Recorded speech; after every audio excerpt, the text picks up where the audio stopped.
Ready or not, here we go. Why did the hipster burn his tongue? Don't know. Why did... Any idea? No. No ideas, Rob? No. None. No, monsieur. He drank his coffee before it was cool. Ah, clever. Good grief. Good grief. Not funny, but clever. Not funny. Clever, but not at all funny. Clever.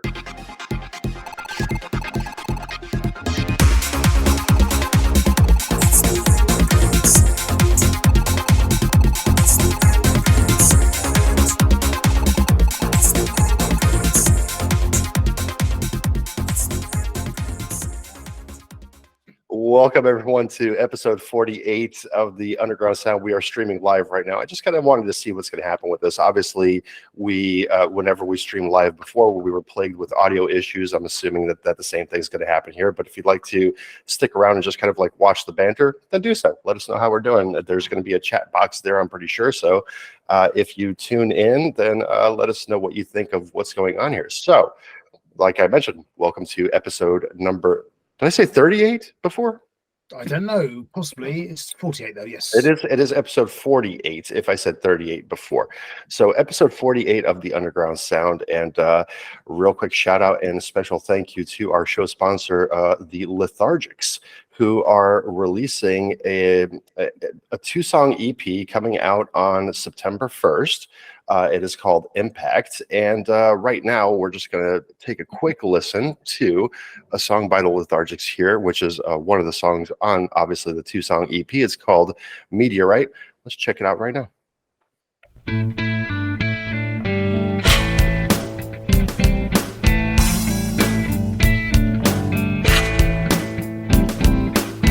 Hey, you can take it or leave it. Pick it up, cast it aside. Yeah, you can give it a hard pass. Never pay it no more mind. But here's a counter to your point. A shadow cast upon your doubt. Just maybe something to go over before it's over and out.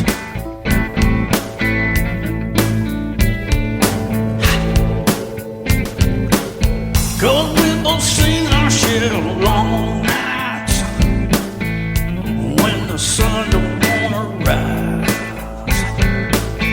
But see, I got this thought I'm thinking might make a person think twice. See, I see you and I together, burn across a darkened sky like a meteorite, like a meteorite, like a meteorite, like a meteorite. Night upon night, flame bursting across the sky. Sparks streaming left and right. Once in a lifetime sight.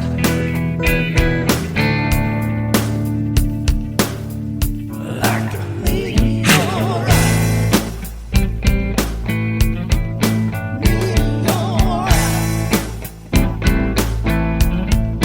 Meteorite. Meteorite. So you can take it or leave it.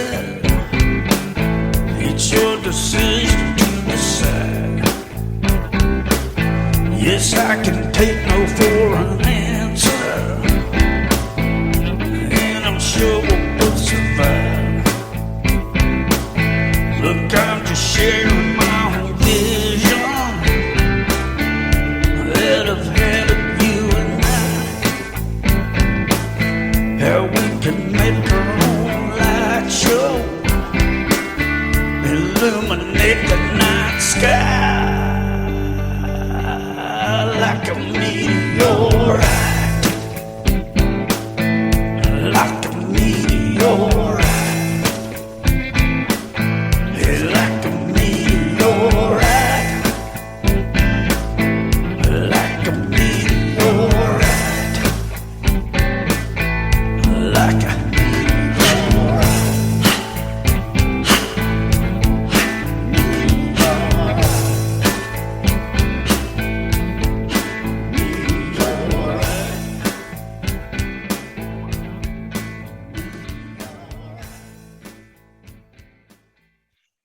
That one was Meteorite by the Lethargics, our show sponsor. Big shout out and special thank you for sponsoring today's show. That was song 1 of 2 of their upcoming 2-song EP called Impact, which will be released September 1st.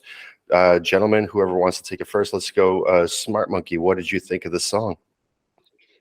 Gravelly vocals. I'm liking those gravelly vocals. I've got a thing about vocals like that where you've got like this kind of more, I don't know how we've said it in the past. I think it's a lot more like when it's delivered in that style, you get this more life experience behind the song. Do you know what I mean? When it's like always so prim and perfect. Let me just elaborate a bit more. I love that kind of tone to a vocal because it just, you know, it just takes away that pure and perfect side to what would be pop and all of that and turns it into a much more rooted, grounded life experience song. And we've talked about songs like this before where the vocals are like that. So I love those.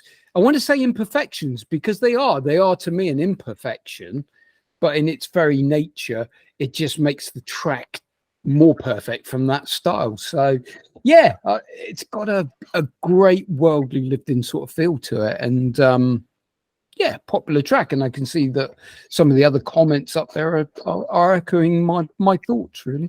So Oh yeah, most definitely. And there's a couple of names in the comment section that I recognize, such as Maya Klars, for example, who's a friend of the show here as well. We love Maya Klars too. Carlos Fandango. There's this song here, Meteorite by the Lethargics. What did you think? I mean, it was very much like one of those modern Bob Dylan songs. So you get the album tracks where, you know, you get into the groove of the song, and it's, you know, I mean, this one, like Rob said, it's got a very sort of gravelly voice.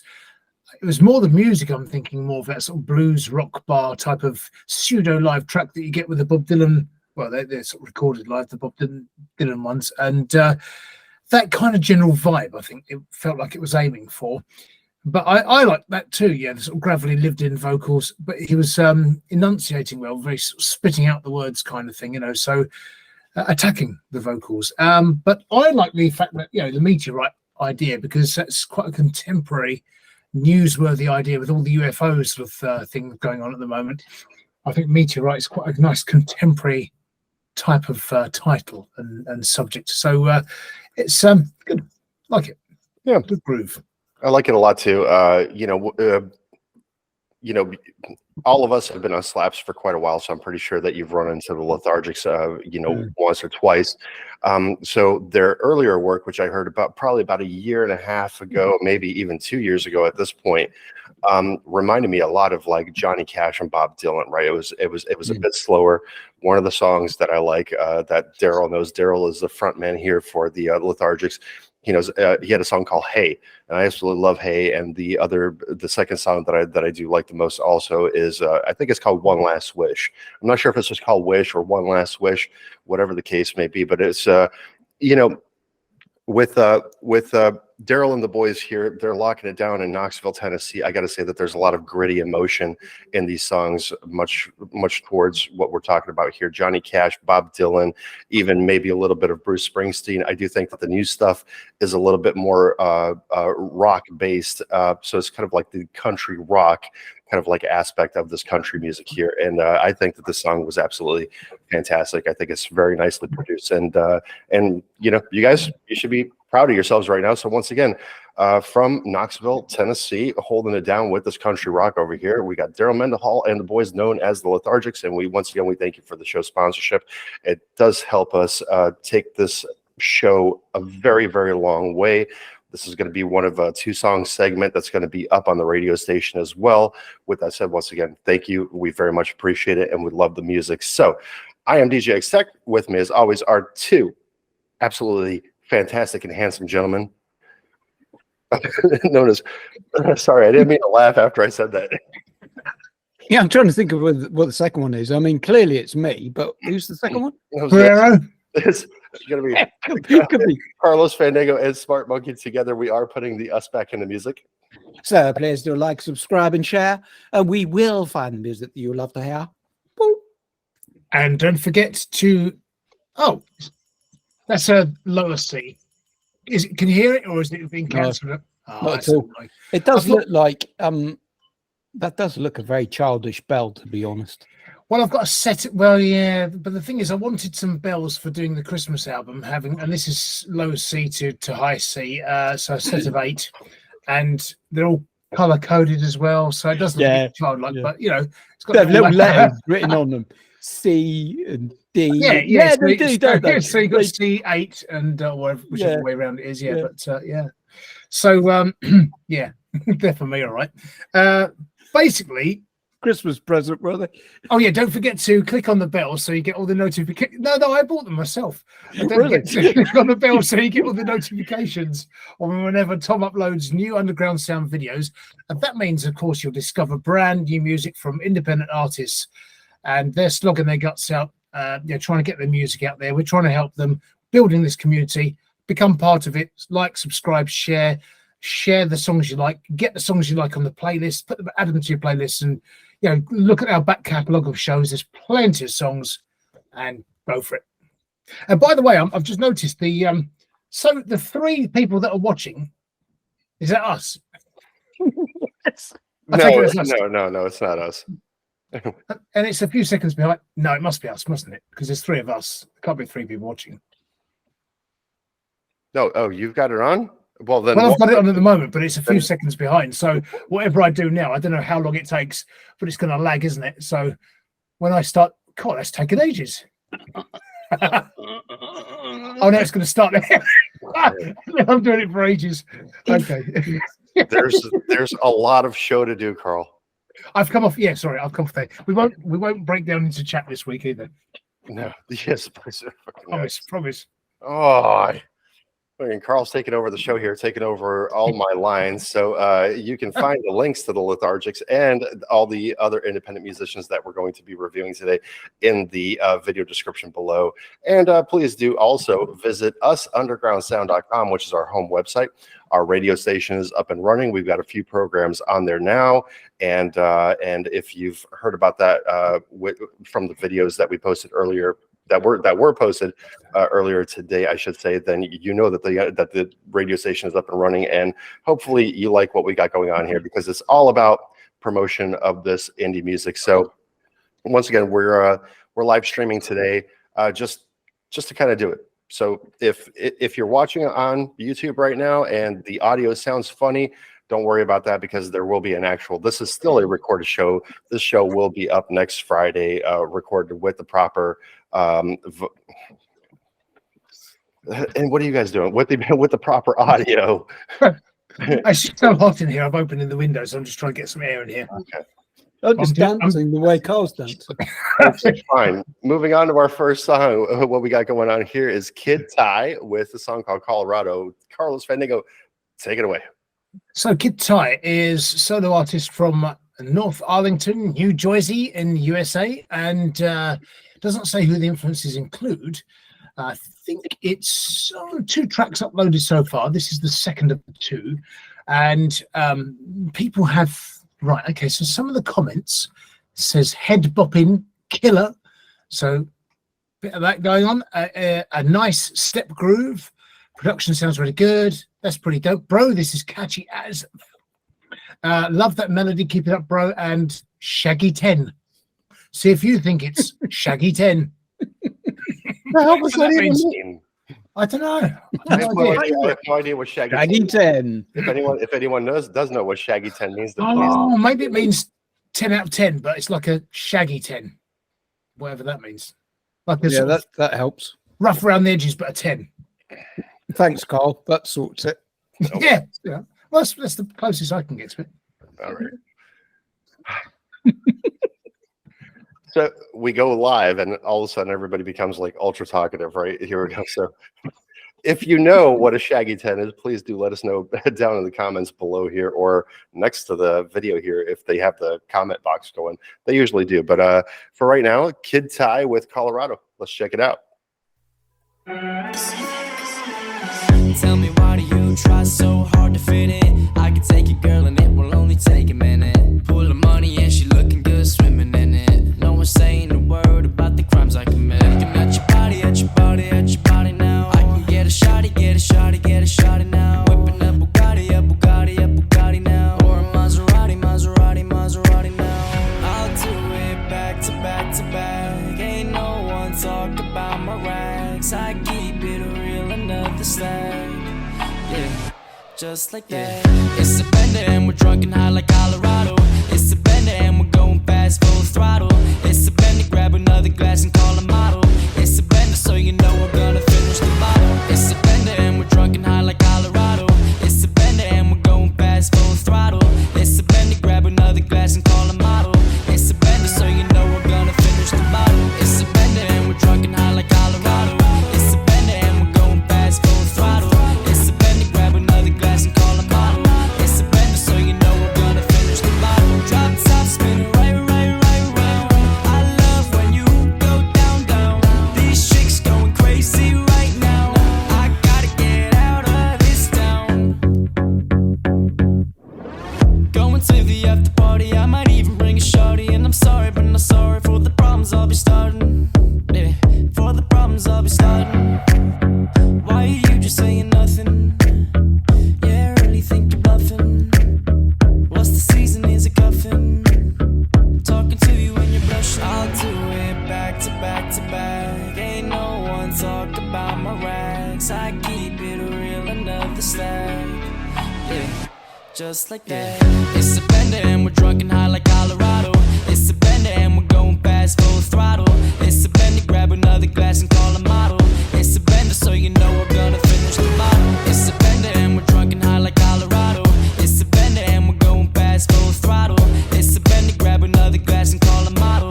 It's a bender, so you know we're gonna finish the bottle. It's a bender and we're drunk and high like Colorado.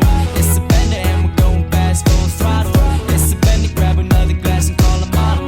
It's a bender, so you know we're gonna finish the bottle. Drop top, spin right, right, right round. I love when you go down, down. These chicks going crazy right now. I gotta get out of this town. Oh, Kid Ty right there with Colorado. A nice boppy song. I think it's catchy.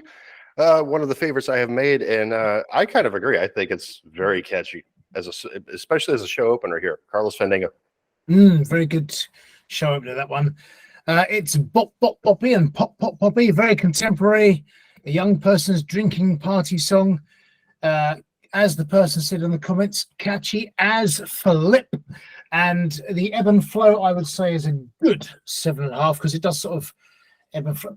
It's about there, actually. So, yeah, the pecker of ebb and flow, quite a long way to go there before it stops. So, very good. Passes the car test, I think, if you're stopped at a lights, some lights, traffic lights, and that's playing and it's a summer day, that'd be quite a cool one to be playing, I think, and people might turn their heads or bop a little bit as they walk past. I would say, I'll mention this because I don't know if it's like a stock backing track that's been used. It's adapted well if it is. On Slaps, there's an artist called Jason Miles with Myles with a Big Bad Mess. I think it uses, it's more or less the same sort of length as that song, but it does it differently, but using, I think, the same backing track. I'm guessing it's the same backing track.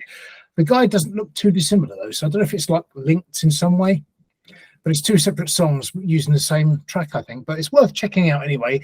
So I would also urge people to check out Jason Miles' Big Bad Mess as well as this one, because they're both good songs in their own right. Absolutely.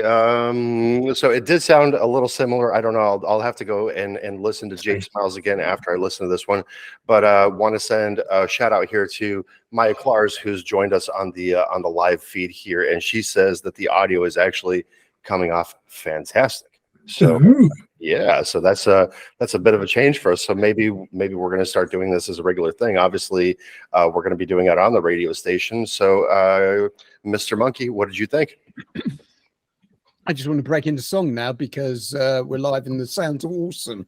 No, I better not.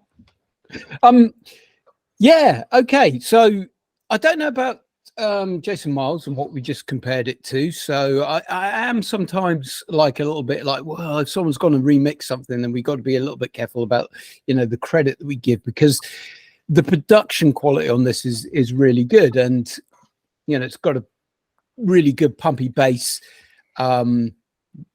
Auto-tune vocals. So I don't know if it's the vocals that have been lifted or what, but anyway, I mean, we've got the auto-tune vocals.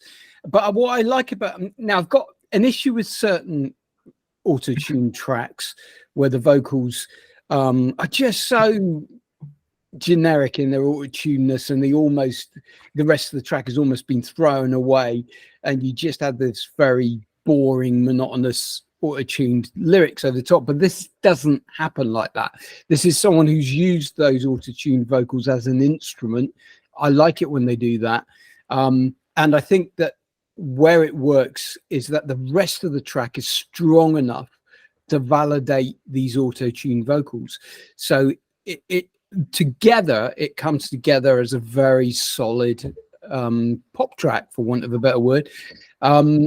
It's well constructed. The variety keeps the listener interested. As the song goes, it's very commercial, really, and I really liked it. So I need to go and just check how much has been lifted from someone else. But yeah, good track. I'll bet your thumb was out because you had a thumb there. Right? Yeah. It did look like your thumb was out. By the way, we've got 4. I struggle with that. 4 watching at the moment. And you're just doing your thumb thing now. It was a thumb. It was a thumb. 4 watching, and it said, "Oh, wait a minute, I've got a hitchhiker." It said here, "Is this a good recommendation for you?" I nearly, I pressed very bad by mistake because it was on the left. But I put very good recommendation. It says, "Why is it a very good recommendation? Is it informative? Is it useful? Yeah, because you find new music. Is it novel? Yeah, we hope so. Is it entertaining?" So I'm struggling to read this. Is it entertaining? We hope so. Or other? I'm not sure about that. And it says calming. I've not ticked that one. I don't think it's calming, is it? I don't think it would be calming at all. No, it's yeah. I've never really thought of this show as calming. This would be a little bit more to sleep a few times, to be fair. I suppose I should have put calming and other. It could have been other. Yeah, some of the jokes. Yeah, maybe could have put people to sleep. We do like to joke around here, and I got to tell you that this song, very catchy, very groovy, very funky, very poppy. It was just nice production, radio friendly right off the bat. So I didn't really pick up on much of the auto tune, so I'll have to listen to that again because it was. Was it?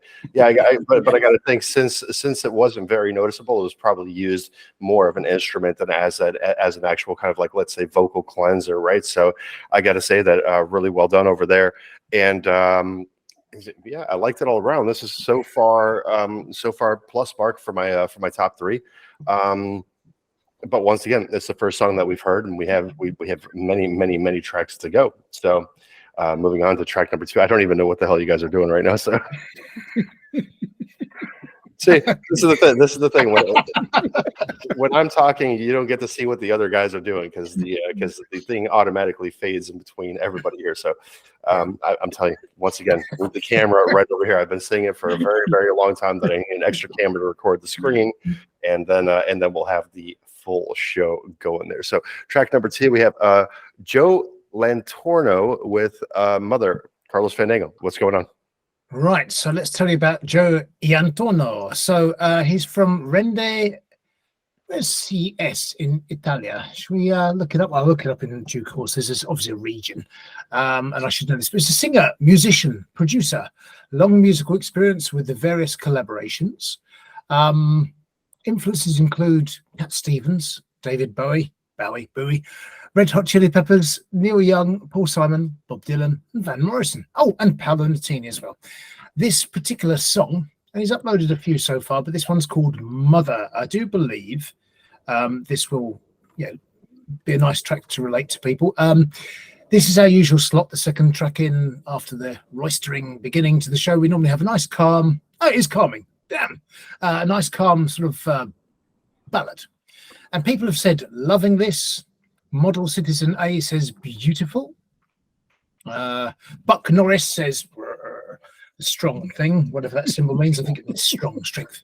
Your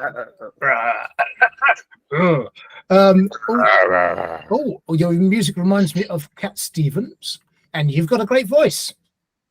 Elan Thompson says, oh, very nice song. So see if you think, oh, very nice song. Jolly good. Very nice. Jolly good. Very calming. So you kind of messed up there for a little bit then, because you didn't put it's calming, and then you knew that this track was coming, and then I think this track was calming. Survey up. Yeah, it was calming. I knew it was calming. All right, it's a calming track called "Mother" with Joe. How dare you, Joe Iantorno? How dare you, sir? What are you talking about? I'll be a mother. No. Could be worse. That's true. Yeah, could be worse. Yeah. All right, let's check it out.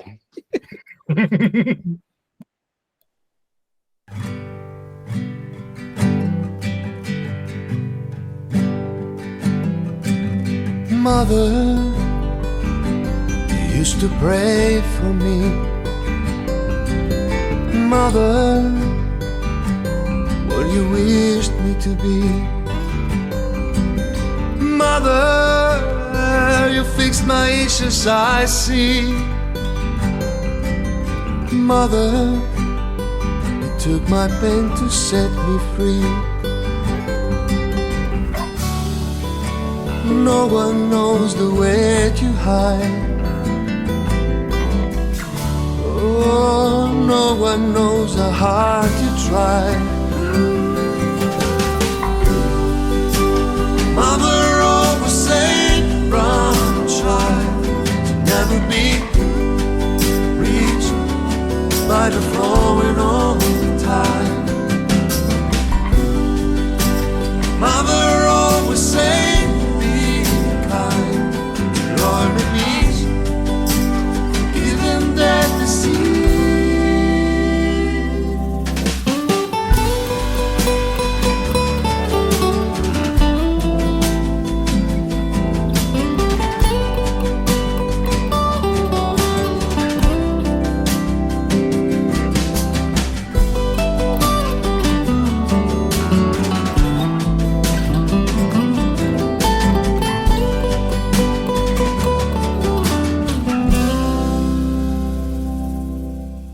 Mother cried in silence for me.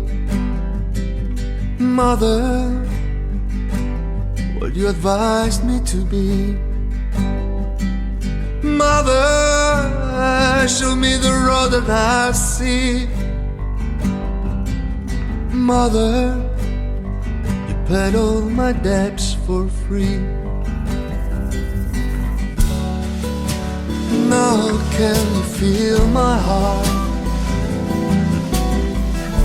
Oh, now show me the path.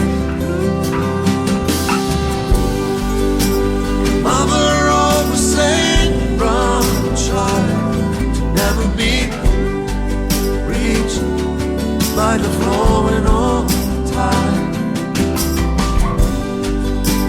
Mother always said,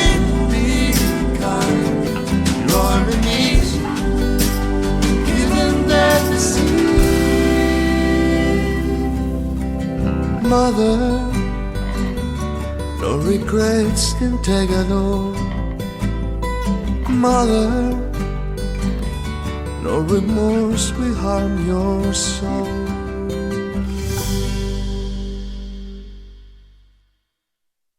All right. right. Joe Iantorno with Mother, also available on Spotify, Apple Music, Amazon Music, and YouTube. Go check that out. Also visit the video description below. But not right now for whoever's watching live, but when this is actually uploaded, visit the video description below and check out the links to these artists. And let's see, Mother. I had a feeling it was going to start off kind of like in a Queen-esque kind of format there. So Carlos Fanego. Well, oddly enough, last week we had Nico Malari with his song. That was Mother as well, wasn't it? Or I think that was called Mother as well. But Mama. That was called Mama, wasn't it? And then that started Mama. And it just, did feel like there was a gap to be filled there. But that's just something, we sort of tend to naturally do with the famous songs. But I mean, the most famous close relative to this one, sort of sister song would be Knocking on Heaven's Door, Bob Dylan. Because the chords had a similar sort of structure. And of course, then you had the backing vocals with it. So, but also, of course, then you had Gabrielle doing her version of the sample of Knocking on Heaven's Door, which had that sort of feel to it as well. But a very personal song. I like the whole sort of feel of it. It felt like a live recording. It's in terms of particularly with the brush on the brushes on the drums, brush kit being used, just felt like probable live recording, but very nice, nice feel about it, nice vibe, and a sweet song with a nice sentiment about not having regrets, looking back, but also looking forward. So I think that will connect with people. That's my summary. I didn't get a live recording feel to it. How about you, Smart Monkey? Funny, when you were going to say, the obvious song I was going to compare it to, I was like, I was going to say like Phil Collins, Genesis, Mama. No, you didn't, did you? No, you didn't. No, sir. So, for me, I know that people were referring to Cat Stevens, and I suppose the style of the song, those sort of heartfelt lyrics and everything lend themselves to be very much a Cat Stevens song. But for me, I got much more of that kind of almost like 80s vibe of, I wouldn't say necessarily Phil Collins, but Marillion and Fish. And many people forget like Fish and his beautiful sort of tone of his voice. The thing that struck me straight away with this song was his voice. I absolutely loved it. I loved his voice, and it's just beautifully sung. And so these lyrics straight away, they become even more poignant just because of the way that he sings, his tone of voice. The delivery of this song is beautiful, and that's why I thought very much of it like Marillion, because when they sang a song like this, it was so beautifully sung. Fish could construct a really beautiful song sometimes, and it just reminded me so much of one of his. I really liked this song. I just think it's produced well, it's delivered well, the lyrics are beautifully constructed and well thought out. The whole song is performed beautifully. So, needless to say, it could well be in my top 3 tonight. I think it's a really good call on the Fish thing as well. And do you know what Fish's favourite musical note is? High C. Just made it up. That's actually quite a good joke. It's probably the best joke you've live jokes. done. Yeah. But I was going to say just quickly, I think why people might be saying Cat Stevens, partly because that is that sort of tender tone in there. Same sort of timbre as Cat Stevens, and same what do you call it? I've forgotten what it's called now, but the same region of singing, whatever. But basically, father and son. It's got I understand that. And when you look at the way the lyrics have been constructed, very similar. But then I think this is a much smoother vocal than Cat Stevens, much more warm. And, Cat Stevens had that kind of little bit more sort of bit of raspiness in his voice. Yeah, raspiness. And this is a bit smoother sung, but nice. Well, you boys are definitely just a little bit more animated when we're live, aren't you? So here we go. It's Magic X said, as you guys were making the comments, and then did the face, and then finally responded with, "Fish are good." So Fish are good. This definitely reminds me, if you remember the Crash Test dummy, Brad Roberts. What do you guys do? Oh, I think I was caught there. Trying to put you off, and we obviously did manage to do it. I'm gonna You and your smart comments, DJX Tech. No, it didn't get caught.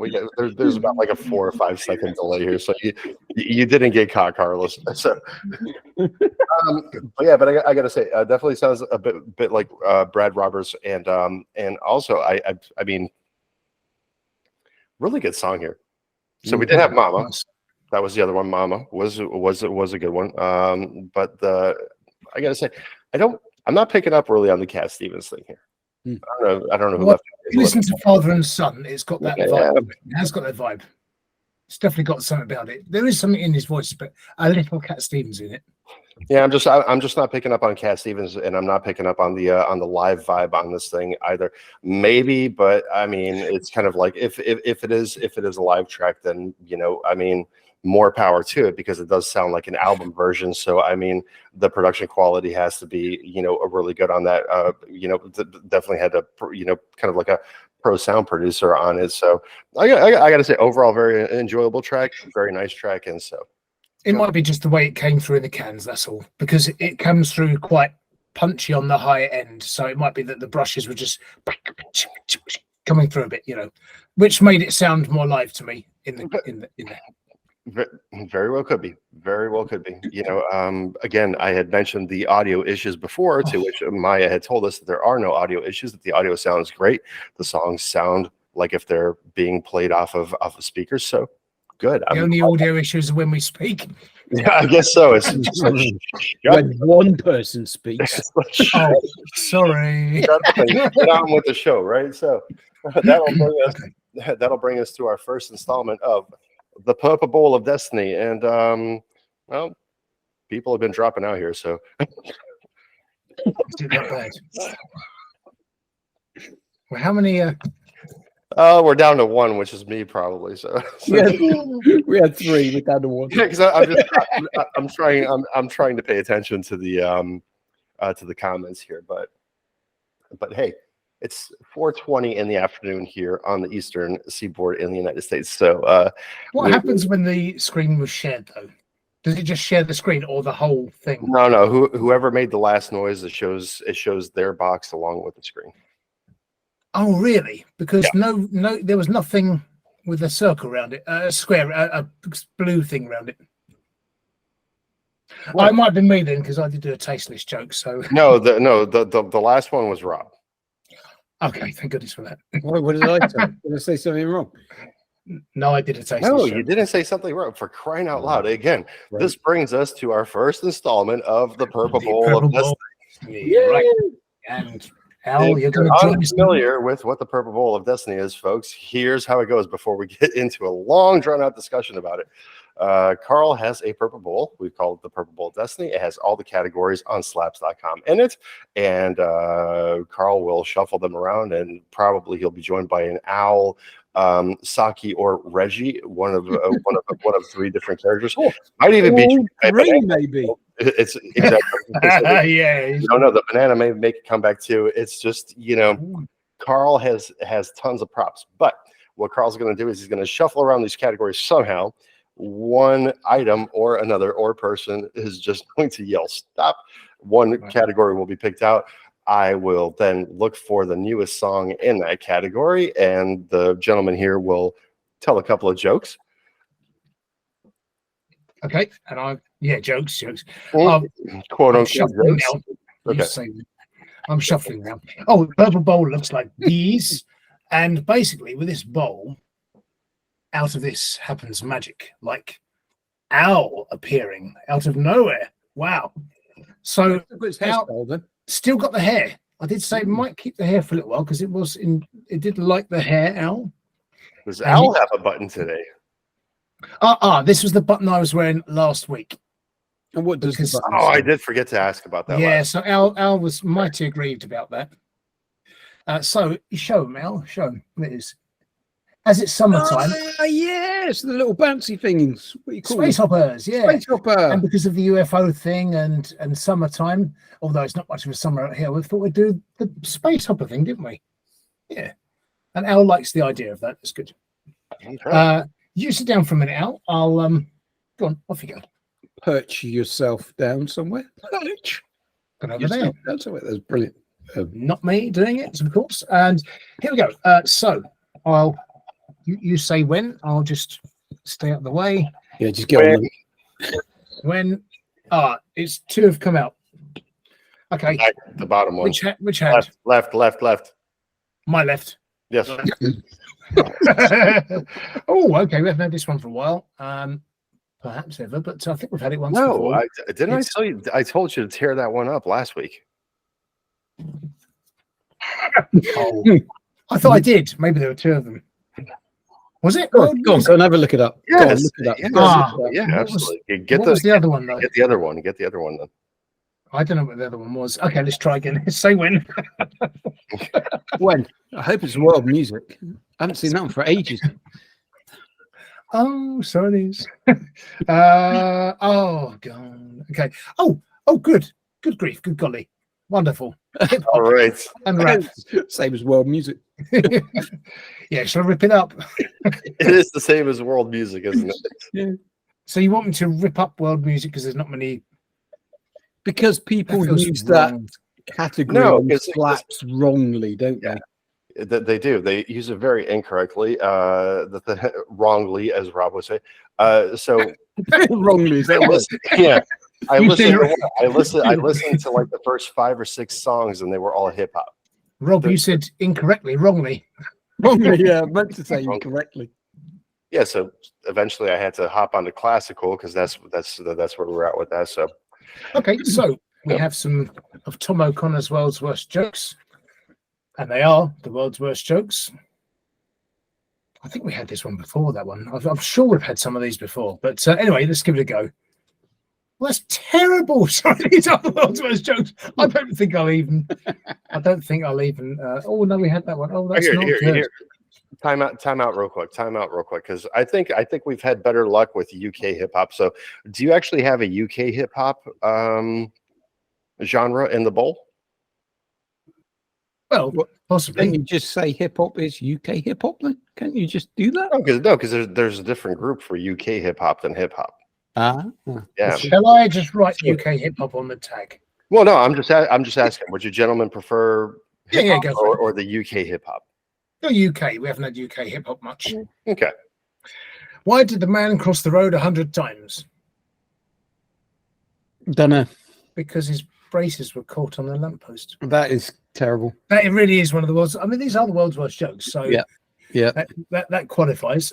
Did you hear about the human cannibal? No, we had that before, didn't we? Because I said that last time. I said cannibal instead of cannibal. Okay. Is that the joke? No, I was going to say it's not very funny at all. he got fired. Now that made it funnier ish. Perhaps.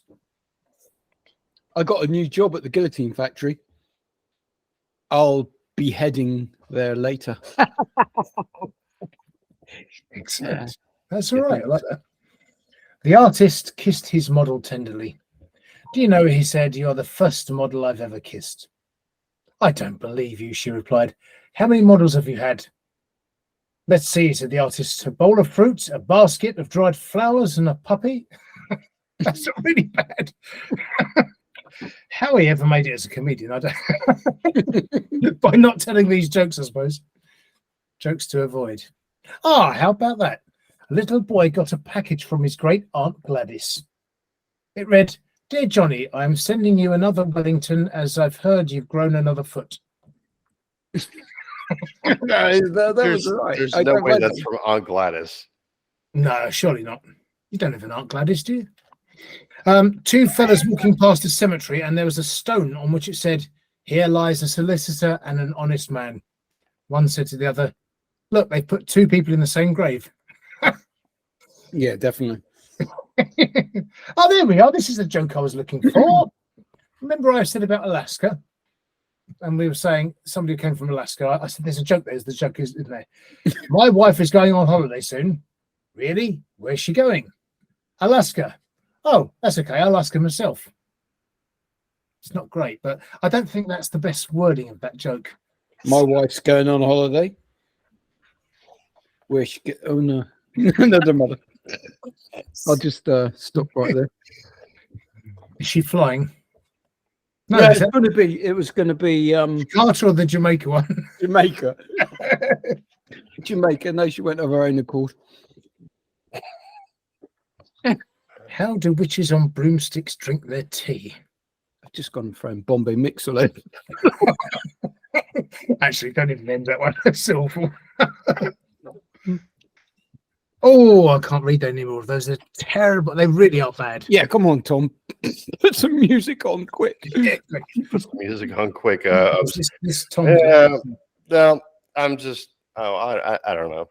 I'm going to say prepare to be disappointed. So here, V-TEC King of LA, which doesn't sound like he's from the UK at all, but this.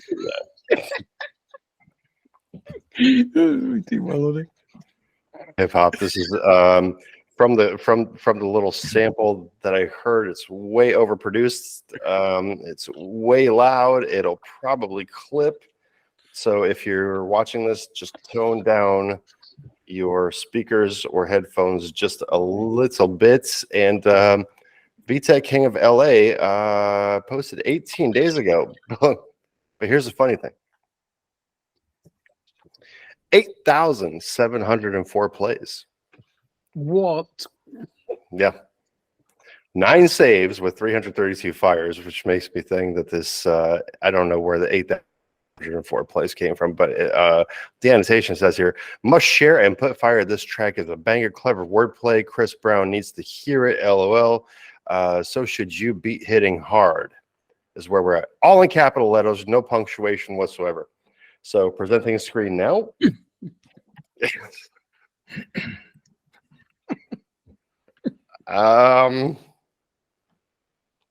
Enjoy. Enjoy the ride.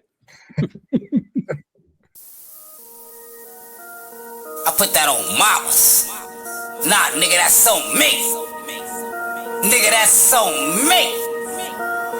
I don't put that on mamas, that's on me. It ain't on mamas, that's on me. It ain't on mamas, that's on me, nigga. It ain't on mamas, that's on me. It ain't on mamas, that's on me. It ain't no mamas, that's on me, nigga. It ain't no mamas, that's on me. It ain't no mamas, that's on me. It ain't no mamas, that's on me, nigga. It ain't no mamas, that's on me. That's on me. It ain't no mamas, that's on me. It ain't no mamas, that's on me. It ain't no mamas, that's on me. I'ma squeeze and let them 12 gauge buckshot spread like a skin disease. These niggas acting like they been the G. Man, these niggas ain't shit to me. Been not deep. It's what I told the Spanish Lil Hyena. Now some traffic go mucho coco in a vagina.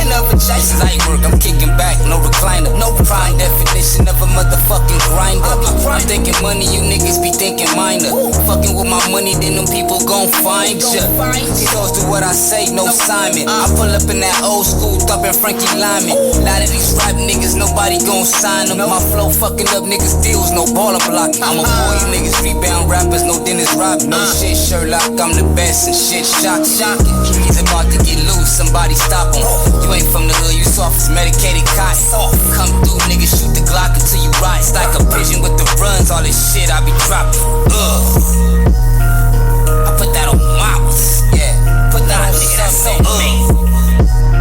Nigga, that's so me. I don't put that on mamas, that's on me, yeah. It ain't on mamas, that's on me. It ain't on mamas, that's on me, nigga. It ain't on mamas, that's on me. It ain't no mamas, that's on me. It ain't no mamas, that's on me, nigga. It ain't no mamas, that's on me. It ain't no mamas, that's on me. It ain't no mamas, that's on me, nigga. It ain't no mamas, that's on me. Yeah. It ain't no mamas, that's on me. It ain't no mamas, that's on me, nigga. Y'all done woke the beast up. Think I put off on the hog where I got my feet up. Nigga speed up. I'm moving fast, nigga keep up. Muscle car shit, gas breaking, tear the streets up. Shit more for a luxury sport. With a fat blunt speeding on your way to court. Put a finger to the judge, hope you don't get the time. Look at it like this, you just riding the pine. When you get back in the game, you gon' pull up on them niggas. Look, pass some fast breaks, slam dunk on these niggas. I only did it cause they said I can. It's like I'm staring in the mirror looking at this candy paint. Heat wave flow, I came to make some shit faint. And you know what they say, you are what you drink. I heard you big sale when you was singing like Tank. Or maybe like Drake, or maybe Chris Brown. You ain't with the shit when it go down. Yeah, load up this bitch talking about 100 rounds. Come through and plug these niggas, lay their ass down. Ain't no smut in my section, I'm the man in my town. My shoulder's so heavy, I can smoke a whole pound. So that every little step I take, about a ground. Nigga whip it up, you know the nigga bust it down. Dope dancing in the pot like my nigga Chris Brown. That's on me, I kick it dope for them pounds. Don't nobody make a sound, lay it down. Don't get your shit shut down. I have my dogs on both sides, and I ain't talking Greyhound. Who that claiming that they hot? It's that shit that get a nigga spot. All that internet thuggin' get you popped up. Mr. Dot Kane can't no motherfucker stop us. Know what the fuck it is? My nigga S1 coming home. Yeah.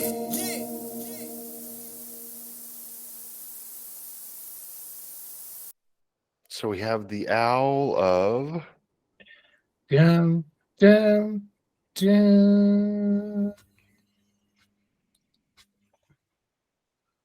No, it's not for Al. It's not for me. It's neither of us. I mean, there was one redeeming feature in that, and he mentioned Frankie Lyman, which is, and I still love Frankie Lyman and the Teenagers. Frankie Lyman had such a good voice, a doo-wop, 1950s, early 60s singing vocal act. That's what I really like. No, I've made my views very clear on this exact type of rap, but it's not for me, and I don't like it. I'd switch off straight away when certain things are said. I've got nothing to say, absolutely nothing to say about it. Yeah, I think Right. I need to try and be more objective about rap and hip hop, but I did try. But there are certain types of songs that I just can't. I think no, it's a different world. It's not for me. No. No, this was Smart Monkey. Go ahead before I make my comments. Yeah, it's a difficult category, isn't it? And I'm very similar with when the lyrics just become a little bit. No, I should turn it around the other way. So this is a certain genre of music. And actually, as this genre of music goes, we've heard some pretty awful examples of it. If I was honest, there is an element that this track does relate to more of that sort of commercial vibe. I'm very similar, though. You know, when these types of lyrics, they just don't appeal to me. But we got to be objective about this, and we have to look at it from a certain angle that others may really relate to and enjoy this music. So if this particular track was an example of that, I would say it's not too bad. It's not too bad. It isn't my style of music by any means. You know, is that kind of gangster rap, that style. It doesn't appeal to me, but there are elements that make this just that bit more well constructed in its style. That's about as best as I can go on this one, I'm afraid. I got okay. So I mean, if we go back in the day, let's go back to the 90s is what I'm saying here, right? Because maybe a lot of people don't know this also, but let me just give you a bit of information here. Is that Dr. Dre used to be a techno DJ before he was a producer, and before he actually was, you know, this gangster rap artist, right? So now, if we're going back to the 90s, then I think that this kind of song would have been okay. You know what I mean? But even then, if we're talking about the 90s and we're talking about, you know, Dr. Dre and Eazy-E and Ice Cube, Eminem, freaking Ice-T, and just anybody who was in that genre of music, which was gangster rap, then obviously the very gratuitous use of the N-word would have been popularized in that music back then. I really don't think that this particular type of music has any place in today's day and age. You know, if you drop the N-bomb once or twice, then I mean, you know, it's probably just part of the song. But if it's just going on in the song and that's what the song's all about, then I'm just not into it. Sorry. I got to tell you that this song won't even make the radio station.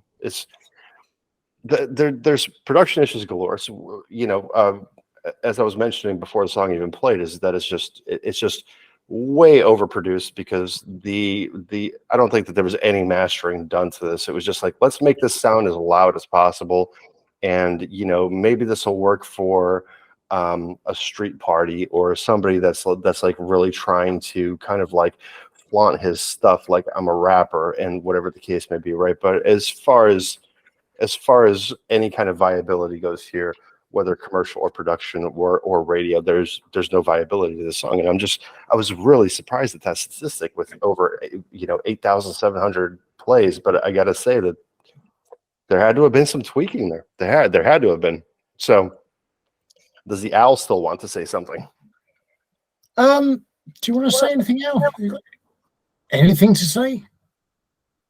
You don't really say much, do you? No, well, the owl was like kind of like popping into the camera right there. So oh, sorry, that was just I was I don't know, maybe it's just showing off its hair. It's lovely new hair. Showing off his dreadlocks. He had the dreadlocks last week too, so yeah. Yeah. How long are you gonna keep those for? You don't know. As long as the sellotape lasts. Yeah, that's right. until he hears a good hip hop song, right?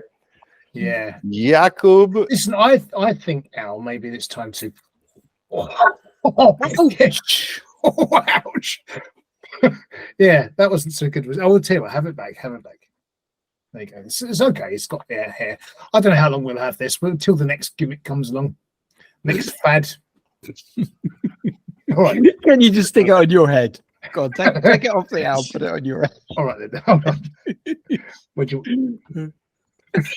Hey, I've got hair again. Yeah. Yeah, that's good. Yeah. I think we did a little bit more. No, not good. All right, we'll see. We've got the hair episode to come. Oh, we've been talking about the hair episode. Oh, yes. Yeah, we got to get that one going. Yeah. We've not been doing the do. We've just been talking the talk. Yeah, we've been talking the talk. We haven't walked the walk yet, but we'll do that. And I'm kind of like I'm thrilled that the audio is actually coming off great, during the live session here. So maybe we'll do that thing live, but we'll need to have time to prepare. And it's back to 4 as well. 4 people watching. But I think that's it. I think, if we push it out there that we're going to be going live, then maybe you'll get more of an audience, because it's been like no one knows we're going live. No, yeah. We didn't even know. I didn't even know. No, that's the whole thing. Is I really just wanted to experiment. I wanted to see what would happen. I like it. I like the spontaneity of it. I think it's very spontaneous of you. Spontaneous. Spontaneity. Yeah. No, so far I'm having a lot of fun. I have the little screen going on down here where I kind of like monitor the chat, and if anybody chats, then I like the idea of being able to reciprocate kind of like right away. You know what I mean? So definitely pretty cool with that. So with the audio being okay, I got to say I think we need to start doing this every week. Hurrah! Huzzah! Huzzah! Okay, hurrah and huzzah! Yeah. Hurrah and huzzah. Okay. I'm not going to know the language to talk. Huzzah. I was like, what the hell's going on here for a second? Here we go with Jacob Szymik. I recall this name, Jacob Szymik, and I think, if I remember correctly, this is some kind of a bit rockish. Jacob? No. No, I don't think so. This is normally our track 4 is normally the instrumental type of track. Jake Szymik, we don't know where Jake Szymik is from, but it says this is a journey. Influences include, interesting, Mahalia, Sam Smith, Lady Gaga, Hans Zimmer, Johnny Cash, Cat Burns, and Wolfgang Amadeus Mozart, among others. The artwork on these centers around eyes, and one of the tracks is called The Eye, but this one we're going to listen to is called 31.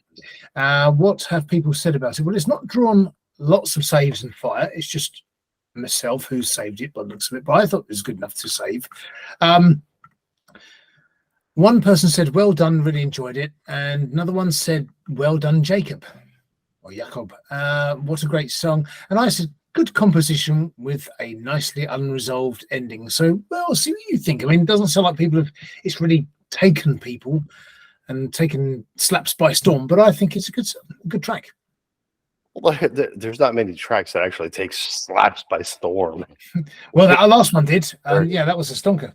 Yeah, So 8,000 listens. 8,000. Yeah, we were the 8,705th, if you believe that. So, I got to tell you, there's definitely some tweaking of the numbers there. There's fire that bookkeeper. You know what I mean? So here we go.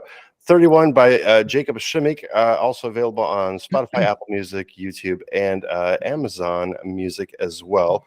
Listed as classical. I guess I should have looked at that first before I said it's a rocky song.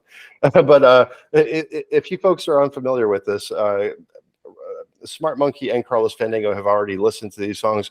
I'm listening to them for the first time, so it's kind of a bit of, I'm not going to call it a reaction show because I don't like it. Somebody had made that comment. It really jarred with me a little bit, is because we're not a reaction show. We give like in-depth analysis here. So it's not like, whoa, that really blew me away, didn't it? Yeah, but we've always gone with this context that there are like the different elements each of us bring. And I love the fact that we might listen to it. You don't. You listen to it at that moment. And that adds the dynamic to the show. So you'll first listen. We've listened to it. It's what works, isn't it? Absolutely. Huzzah. Hurrah. Huzzah it is. 31 by Jacob Szymik. Let's check it out.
So what do you think, Carl? Do you think that this is a song that can make it onto the chill pill? Can't hear you. This would definitely go onto the chill pill, big chill pill. It would certainly make it on there, because it's a tender, contemplative, delicate track with nice movement in the piano and the chords, and it's reflective. It's sort of like you could imagine it in a TV drama or romance or something, as the sort of reflective montage of scenes, in the middle of the drama, the story, where things are left unresolved at that stage. And I think with the title 31, perhaps that's a certain age, a birthday age they've got to an address. Who knows what the 31 could refer to, but that's part of the mystery, I think, as well, which I quite like. And nice piece. And it's, there's no particular melody to hang on to. Like some of the melodies, we've got some coming up where they're quite sort of simple, straightforward melodies, but you latch onto them. But this is just a mood piece, I think, more than anything. So it's not about the melody and the movement, but the mood of the piece itself and how it makes you feel. So I like it. It's definitely a good one for the big chill pill, that's for sure. Yes, I should be playing that. I think I may as well be too, because I did write down next to it chill. So these are my notes for the radio station. If you are unfamiliar with that, then please do hop on to usundergroundsound.com.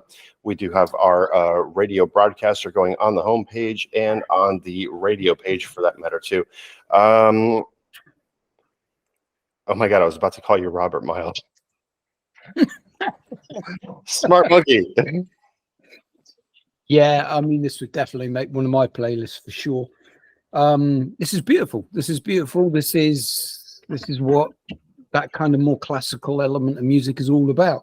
It has an organic feel to it. It has a feel of nature, and the way it's played, the way it's been composed. It's movement. It's an organic movement, and that's why there is no pattern necessarily needed for this. You know, it's the randomness of nature. And when I heard this piece of music, you know, the best way you can listen to this is with your eyes shut and just go with it and let your imagination work. And straight away for me, I had things like breezes, leaves dancing around, and then it immediately, the one thing that I gravitated to, if I had to compare it to anything, would have been American Beauty and the scene where the bag flows around in the wind. They beautifully captured that moment. You know, obviously the director had a piece of music and went, how can I make this visually beautiful, and did it in American Beauty, and this reflects itself so well. So if I had to compare it to anything, it's going to be Thomas Newman, and just because of that beautiful piano score he had that they put that bag to, because that scene just conveyed the organicness of a breeze that picks something up and moves it around, and this bag dances to the music. You know, it's really good. It's really good, and it could well make my top 3. Really, that's quite interesting. Yeah, I love this style of music. I love classical. When it's done well, it's beautiful. That took us back a little bit. I definitely agree with you, and that's why I had mentioned about putting this on the chill pill. Is like, you know, listen to this with your eyes closed and really let your imagination just kind of run with it. You know, I mean, this fits in there with you know, with Beethoven and Mozart and Bach and anybody else. But honestly, if you put a little bit of electronical backing to it, then, you know, you would have something that would be Hans Zimmer worthy as well. So I mean, it's a really good track. It's very nicely performed. Everything's very it kind of like, it gets to the point. You know, you can feel the emotion in it. And as Smart Monkey has said again, because Smart Monkey is a very visual person, so just close your eyes, drift off, get into that meditative state that you're in, and just listen to the song. And I bet you that your imagination will run wild. I don't necessarily know that this song would make it in my top 3, but that's just the way that this evening has been going so far. We've had 2 very, very, very strong tracks. One very, very not so strong track, and then we've had this classical piece of music. So I'm very curious as to where the show is going to go from here. And where it's going is a song that's called Graveyard, which is listed as alternative rock and psychedelic from what I can see by the annotations here so far. And it's by CaliberSands. So what do we got going on here? What do we got going on here, Carlos Fernando? CaliberSands. It makes me want to say CamberSands, because in here, in the southeast here, Kent and Sussex, we have a place, CamberSands, which is just lots of dunes and things, and the seaside. So where I grew up going to the seaside. So I didn't grow up going to the seaside, but didn't come out of the water flipping around or anything. But it was basically running up like a little turtle. Save me, please. So basically, this artist, CaliberSands, looks like a solo artist from Vancouver, British Columbia, Canada. And it says a psychedelic musical being creating art through frequencies and vibrations to help inspire others to follow their greatest passions in this reality. Well, I like that a lot. Influences include, among others, Gary Moore, B.B. King, Eric Clapton, David Bowie, Bob Dylan, John Lennon, The Doors, The Beatles, The Stones, John Cale, good, and many others besides. But yes, I think this is the 4th song uploaded. I have a sneaking suspicion our audience, being so discerning as they are, will like this, and you two, I think, particularly, I do think would like this. People have said so far, well, the word cool seems to be appearing in almost every one of these first few comments. Sounds sweet. Definitely saving this for my smoke sesh later. Nice one. Definitely something to blast in your car at night. Popular with the neighbours. And I've said, I won't say too much because that will give it away what I think, but I'll tell you in a minute. See what you think.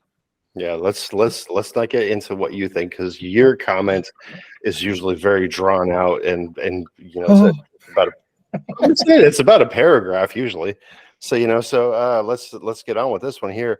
Graveyard, available on Spotify, YouTube, and Apple Music. I'm pretty sure other mediums as well here. It's by CaliberSands, coming in at 4 minutes and 14 seconds, 66 plays, 3 saves, 97 fires. About to be the 67th play here on the Underground Sound. Let's check it out.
Oh man, I'm not sure what that volume fade out was at the end there. Maybe it could have been like done by mistake. Maybe it was done on purpose. I really don't know.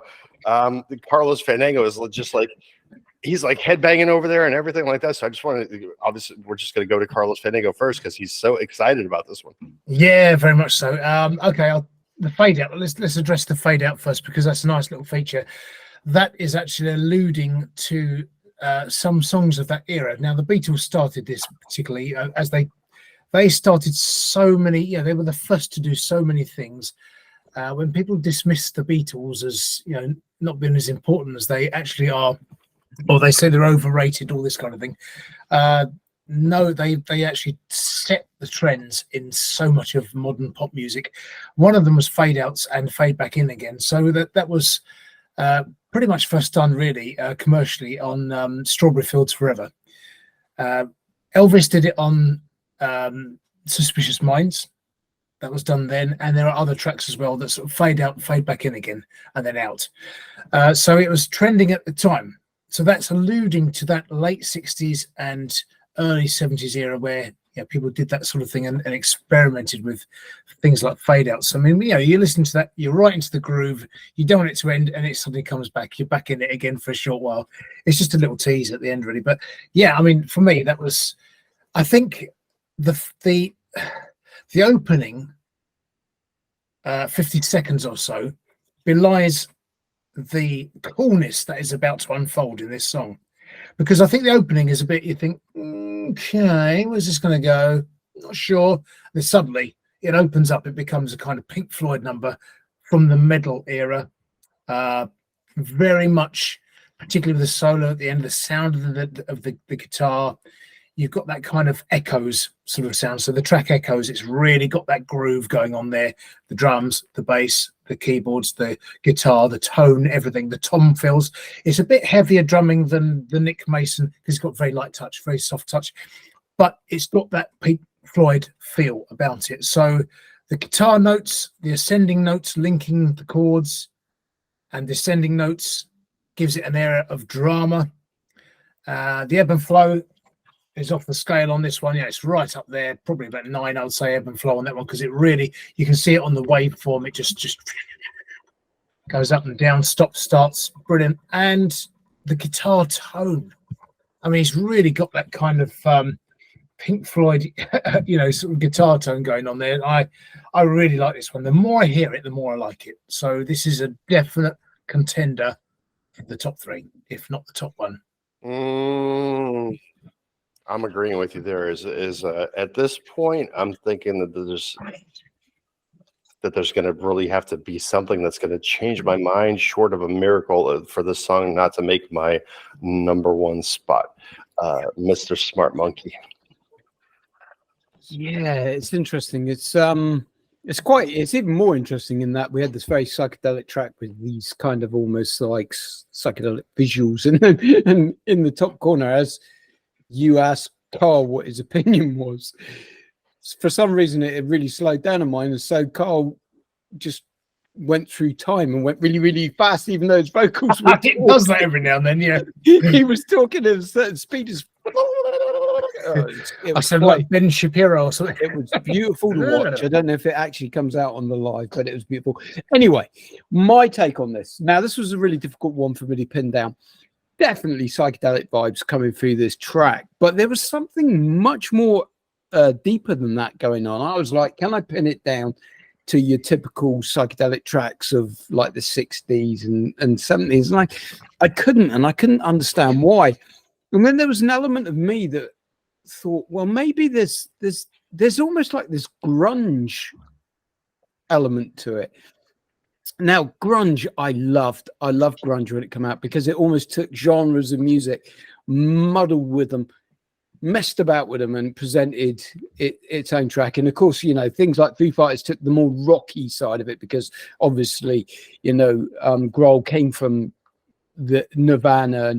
But when you listen to Kurt Cobain's other tracks, he would take much more generalized elements to music and really mix them up. He would have some really good slow, almost like psychedelic elements to this very gritty aspect to it. And Carl almost put it down to it. He was like saying like the drums are a little bit more upbeat and the guitars are a little bit more like edgy, and it takes that genre of music and puts a grittiness on it that is almost grunge like. And I would have, I could have said that Kurt Cobain would have written a track and sung a track very similar to this. So to me, it's taken that psychedelic vibe and it's pulled it forwards. It's a really good track. I love the fact that it has that psychedelic, but it's got that grungy side, because I loved grunge, and this almost brings that back a little bit for me. You and I are kind of like on the same wavelength here, but who I was thinking about was the Smashing Pumpkins. Because I think that that would have been pulled off so nicely, if it were Billy Corgan. It was there's something else to it, you know what I mean? And the thing is that you hear this Pink Floyd vibe in it, which really it's kind of like retro flavor and everything, right? But there's also Zeppelin in there. I mean, if we start going back to what was in the retro in the 60s, 70s, then we're going to start to pinpoint a lot of bands that had a lot of influence. I do think that Floyd had a bigger influence than any of the other ones in this band here, which is why it really took me a different kind of way. But again, from what you were saying, is that there's a kind of like modern twist to it. And once again, if we get Billy Corgan doing this with the Smashing Pumpkins, then I mean, this would be absolutely fantastic, and it would definitely resonate with the younger people, and definitely resonates with me right now, being part of that '90s crowd which loved both the Smashing Pumpkins and Pink Floyd. And I think that this song is just absolutely fantastic, and that's why I got to say that there's probably going to have to be a miracle song. But Carl's done that 2 shows in a row where he's pulled out the last song. Was a miracle song that really just kind of like had me change my mind about something. But this song right now is the top contender for my #1 song of this evening. Honestly, tell you the truth. You never know. I've pulled it off before many times, so we should see if I pull it off tonight. Yeah, you have pulled it live many times. Yes, you have pulled it off live. Yes, and Carl, in front of 4 people. And live, yes, and Carl's going to do it live tonight. So he's going to pull it live tonight. Oh, I'm sorry, pull it off, I should say. That's worse. Yeah, that doesn't make it any better. That's definitely worse. Right, so it's that time. Before our closing first half track, we have ding ding ding ding ding ding ding ding ding ding ding. Call my bluff. So I'll just update you on the scores in the season so far up to show 47. 46 was, of course, a no-show. However, we had one round for fun. We had a couple of rounds for fun, and nobody scored. Not the audience, not Tom, and of course, Rob wasn't here. So it was a non-scoring one. But last week, the audience pulled ahead by one more on 7. And even collectively, Tom and Rob, with 3 apiece, cannot compete with the audience so far. So let's see if we've got a big comeback in the offing. Right, so offing is not one of the words tonight, I'm afraid, but electuary is electuary. Electuary. Is it A type of very tall chimney popular in late Victorian London? An electuary. Is it B, a political office holder who has been appointed by elected officials? Or is it C, a medicine that has been sufficiently sweetened that it can be licked off a spoon? Electuary. So what do you think an electuary is? Is it A type of very tall chimney popular in late Victorian London? B, a political office holder who has been appointed by elected officials? Or C, a medicine that has been sufficiently sweetened that it can be licked off a spoon? What do you think? What do you reckon? What's the gut feelings here? What's your gut feeling of those three? You know what the worst part about this game is? During the beginning, I was getting every single one of these right. It's because You started well. No, it's because it seemed like it was pretty goddamn simple. So yeah, in fact, if you look at the 1, 2, 3, 4, 5, 6, first 7 shows, you won 3 of them. Yeah, and you've stayed there at 3. Well, I say the first 7 shows. This was since show 34, I think we started, but that's the last. That's what we're now on show 48. So, well, there's a comeback. There's a comeback in the offing. I know it. I'm pretty sure that there will be, but see, my gut feeling is telling me B, but the way that this show is working, or the way not the way that the show, but the way that the game is working is going to tell me to choose A. Tom's going for A. What about you, Rob? Yes, this game is it's a bit of a it plays with your mind, doesn't it? Plays with your mind. I'm going to go with C.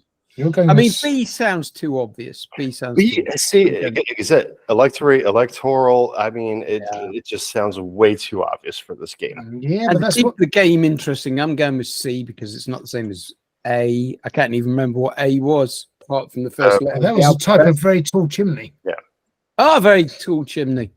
C. And well, the audience doesn't trust you. I'm hearing B from them. So that was the political office holder. The answer, I can tell you, is C, a medicine that has been sufficiently sweetened that it can be licked off a spoon, an electuary. No.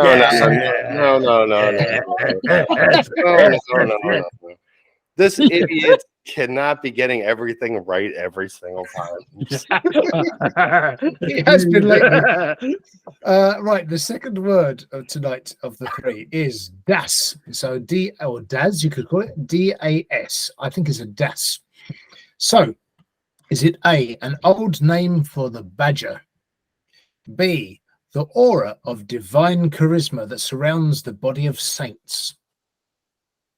Or is it C, an American Nazi sympathizer in the 1940s from the Deutschland American Society? So is DAS A, an old name for the badger? DAS. Das Badger. Is it B, the aura of divine charisma that surrounds the body of saints? Or is it C, an American Nazi sympathizer in the 1940s from the Deutschland American Society? They all sound potentially realistic and true, but only one of them is correct. What say you, Rob?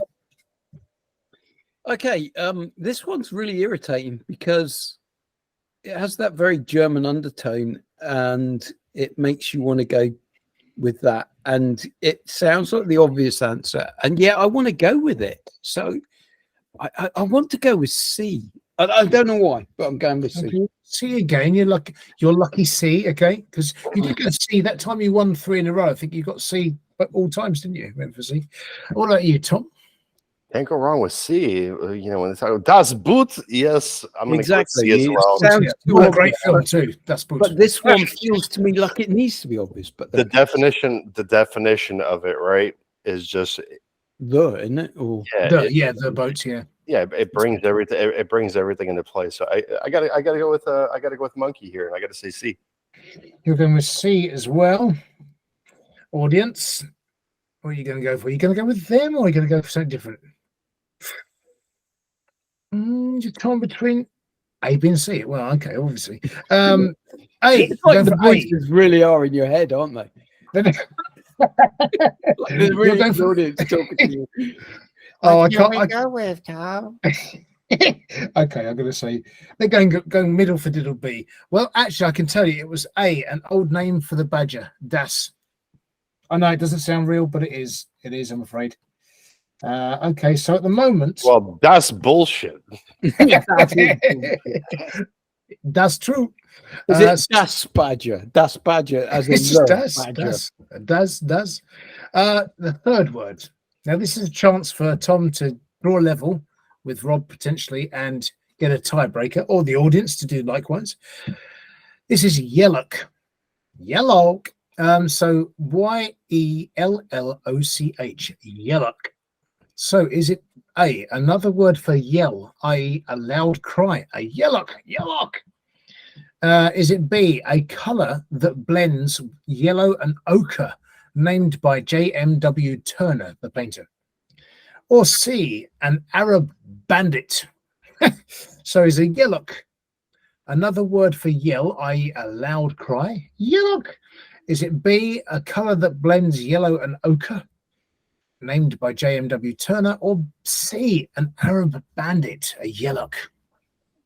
Give me that bandit. You're going to go bandit straight away, Go bandit. Yep, I'm going to go bandit. So you're going to go C, bandit. Tom's bandit. What about you, Rob? I'm getting A. Loud yell or cry. A, audience, you don't trust either. You're going for B, J.W. and Turner. Ooh, don't know. I can tell you the answer. Can you?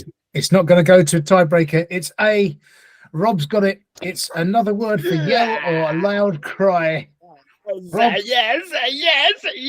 What the hell is going on here? I don't know. It's odd, isn't it? But it's a clean sweep for Rob, and it's basically another victory for Rob, which puts him on 4. So It's the audience lack are of on, oxygen, Tom. You up in space like that, you're breathing in like. I think so. Yeah, I think so. the scores on the doors. Audience, you're on 7, steaming ahead. So you've got plenty to. You can get wrong plenty, but Rob's got 4, and Tom is on 3. I'm breathing up all this, I gotta ask you, when does this season actually end? Well, we Is can it- go to is it show this 50 first or up to the season? end of the year. It's up to you. Oh, okay. Who's winning at the moment? Who's winning? The audience are on 7. Yeah. You're on 4, Uh, and Tom's on 3. So you'd need at least 3 to draw, and it's show 48. So 49.50. That means the audience wins if you stop at 50, no matter what. No, we're gonna go to the end of the year then. You're determined, if nothing else. Not competitive at all. That's great. I'm not losing. What the hell are you talking about? Like, You smell these. It's this smoke that I'm breathing in is pretty good for me. well, once we get past track 6, I'm gonna be breathing in some smoke literally also. So let's get on with it. Oh boy. Greg Tom's Baker just- Everett. I remember this I remember him from the last show here. The scat. Well, it was the a cappella. Well, we talked about scat with him though, right? Somebody did scat, wasn't it? There was a scat man and stuff, but scat depends what sort of scat you're talking about here. But I mean, he may be into that, who knows? But this is Greg Baker Everett. Yes, we had him before with the a cappella song, didn't we? Which this one's completely different though, but that one was quicksand. That was quicksand. Yes, I falling in quicksand. I remember editing it yesterday. So yes, it was quicksand. And That's right, yeah. and I do believe that we mentioned scat with him yesterday. So I think so, yeah. But he's from Eagle River in listen, Eagle River in Wisconsin. Wiver. Eagle River. Eagle Yellow. Sorry. Tuesday. So is this the gentleman who had like almost the Barber quartet? Yes, that's it. Yeah. Oh my! It does word. quite a mixture of stuff, you know. So, and this one is different again, as is Yeah. our want with the break song or pre-break song. It's often a sort of Western sort of style, country sort of style song. This one is an older style of country song. It's called Durango, down on the Mexican border there, and I'm trying to find it right now. There we are, and it's from his Kaleido album. It says, with the gold from Durango on its way to Mexico and the outlaw, its self-appointed God. So, yeah, people have said so far, nice, sounds cool. And it says 9 comments, but it won't show me any other comments than those. So, I had that problem when I looked. Yeah. yeah, so I've definitely commented on this before. So, but anyway, see what you think, because I think it's a fun song. So you should have some fun listening to it, I reckon.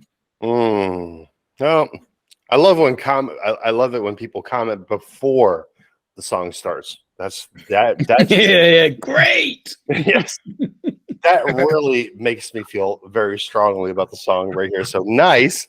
I'm going to take that as as a compliment for the song here. So with 46 plays Tuesdays, 42 fire. This is Greg Baker Everett with Durango, also available on Spotify, Spotify, Amazon Music, and I believe that this is Bandcamp. Yes, Bandcamp right there. So let's check it out here.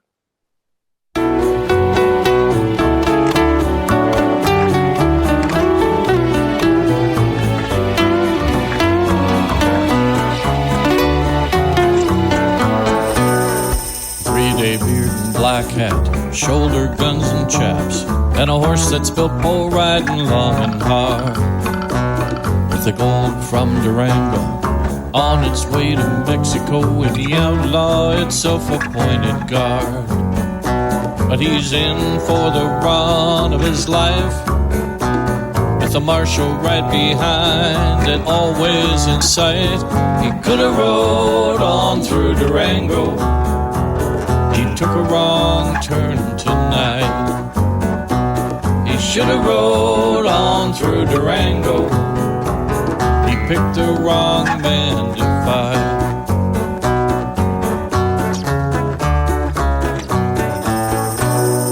White hat and white horse, white pearl-handled guns, of course, and a reputation spreading far and wide. Well, everybody's heard he's the best, that's the word. He won't give the outlaw any place to hide. But he's in for the run of his life. With the outlaw making ground, it's hard to keep him in sight. He could have rode on through Durango, he took a wrong turn tonight. He should have rode on through Durango, he picked the wrong man to fight.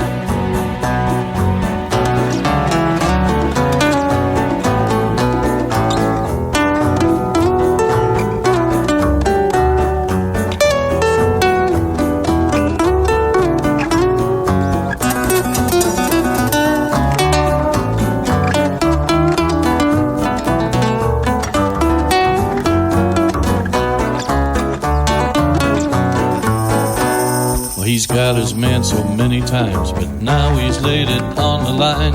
It's been years since anyone has dared. There's a weight upon his shoulders, he can feel he's gotten older. His reputation may be more than he can bear, 'cause he's in for the run of his life. With the outlaw making ground, it's hard to keep him in sight. He could have rode on through Durango, he took a wrong turn tonight. Yeah, he's in for the run of his life. The marshal right behind and always in sight. He could have rode on through Durango, he took a wrong turn tonight. He should have rode on through Durango. Now someone's gotta pay with his life.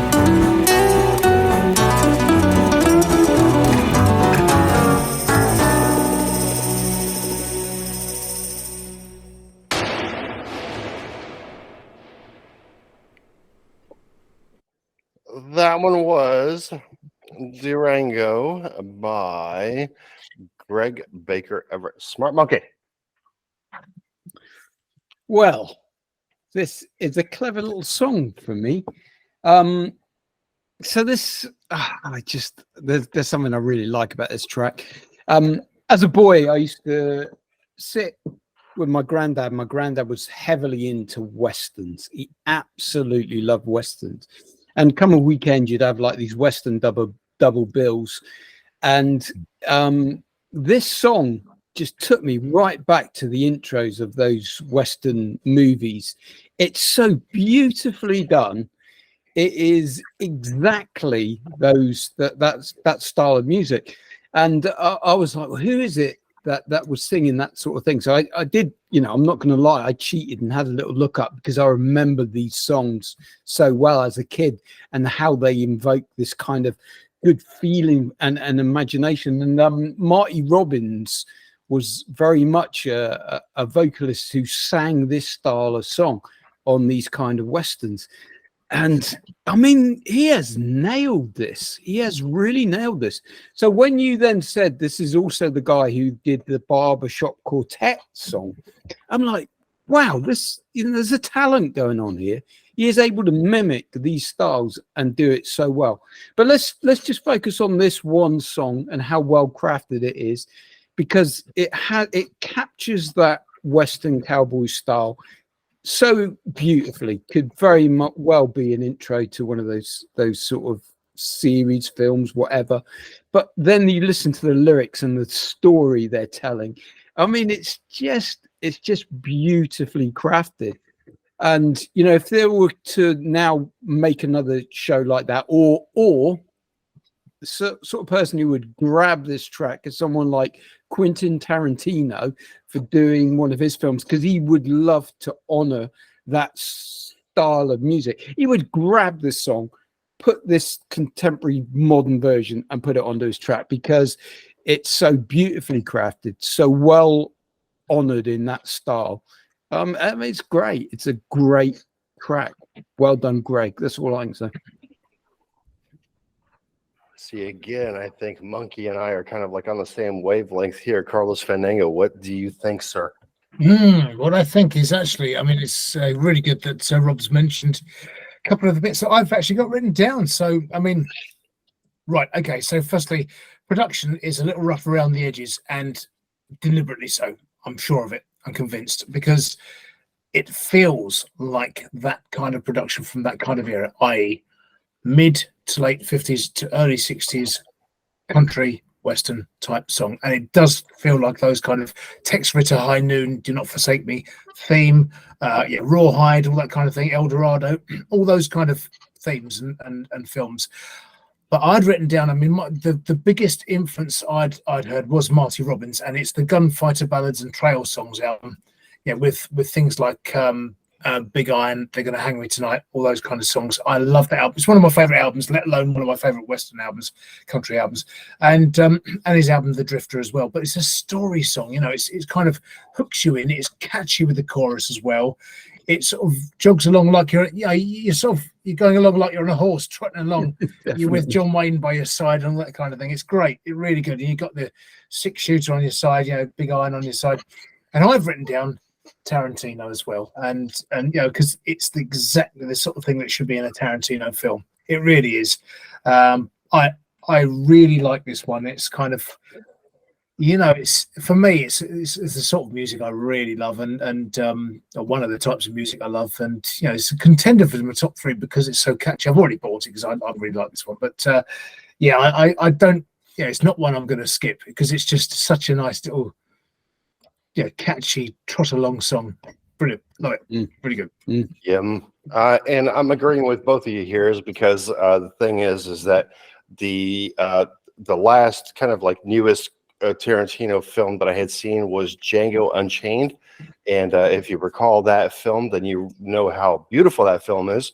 Yeah, really good. And the fact that this song would have fit so perfectly, like anywhere in that movie, especially during maybe the end scene where the horse was dancing with Jamie Foxx on it, but anywhere in that movie, this song would have worked brilliantly. And I feel bad about kind of like making the comments that I did the last time about Greg Baker Everett, because I said that it's not for me. It's not my kind of thing, because it did sound like very barbershop quartet, but this one actually had instruments in it. And this one really had it going. And it reminded me kind of like of there was a Simpsons episode where they were kind of advertising this SUV, and it was called the Canyonero. It was like the Canyonero, right? And so as silly as it may seem, that this song right here could have commercial use to it, because it could have been in that Simpsons episode if it was just thought of, like, let's say 25 years earlier, or whatever the hell that episode came out, because it was an old one, right? And that one was like where Krusty the Clown sold out and everything like that, blah blah blah, because he was just in show business just for the money and everything like that. But I gotta say, it was clever. It was clever. It really was. It worked nicely with the instruments and with the kind of like the acapella thing. Everything was produced nicely, and it worked. I gotta say, it worked. That's all that I can say. It is, and I'm just yeah. If I think, Greg, if you keep this type of music up here, as opposed just to the barbershop kind of quartet thing, I don't know which one you're kind of like more into, but if you actually make stuff like this, eventually, you'll be on TV shows and commercials and everything like that. I do believe that because this one definitely has a lot of commercial value. So, yeah, it feels like he's capturing an era, and he's doing it so well. He isn't trying to like compartmentalize himself on a style. He's capturing an era, and it is fantastic. I mean, it is beautifully done. But like, here's the thing. Also, can you imagine watching Blazing Saddles with this song in there? Perfect. Yes. Yeah. I mean, we're really good. We're really there. I mean, that's what we're talking about. Is this whole kind of like spaghetti, kind of like cheesy, kind of like Western thing going on here with the song in there. And it doesn't even necessarily have to be a cheesy Western, because you could definitely have, again, we're talking about Tarantino with Django Unchained, which is a very serious kind of like yeah, well, you were saying, where would this be in this film? To me, this would be the opener, the very opening credits where he's riding in on the horse. It is beautiful. This is such a beautiful track that someone like Tarantino would be really passionate about having that authentic opener on a very modern style film. And this is perfect. And plus on the radio show, Country Folk, basically I'm going to be putting this one, I'm going to sandwich this one quite cleverly, probably after Marty Robbins, maybe El Paso or something like that. Why are you going to give away what you're going to do in the future? No, this is something to look forward to. So any country folk out there who want to listen to country, I'm going to sandwich this track in between Marty Robbins and John Stewart, who has a song called Durango. So you've got two Durangos in a row. Where else would you get that but on the underground sound? Who the hell knows? But thank you for joining us for this first half of the Underground Sound. Here we're going to take a break. I'm going to get a 25-minute timer going on here. But as we're recording this show, for editing purposes right now with our show sponsor, the Lethargics, we are going to listen to this next song, which is called Shelter in Place. So do enjoy that.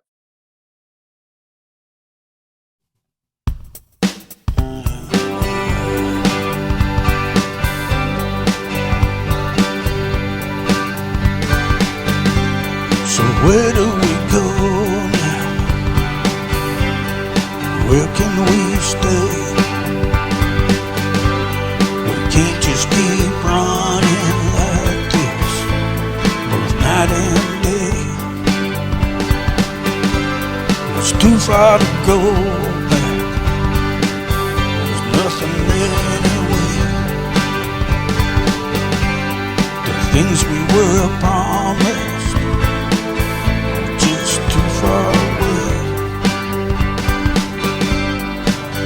Sometimes it seemed like we were gaining fast, but somehow it always slipped away from our grasp. So what do we do now? No place left to go. Trying to make some sense of the things we were told. Whenever truth you get handed shifts into another day. 1,000 miles of bad road just leaves you stranded nowhere. And every ticket they print is a loser. There's no prize for just running a race. And there's always another storm spitting in your face. Shelter in place.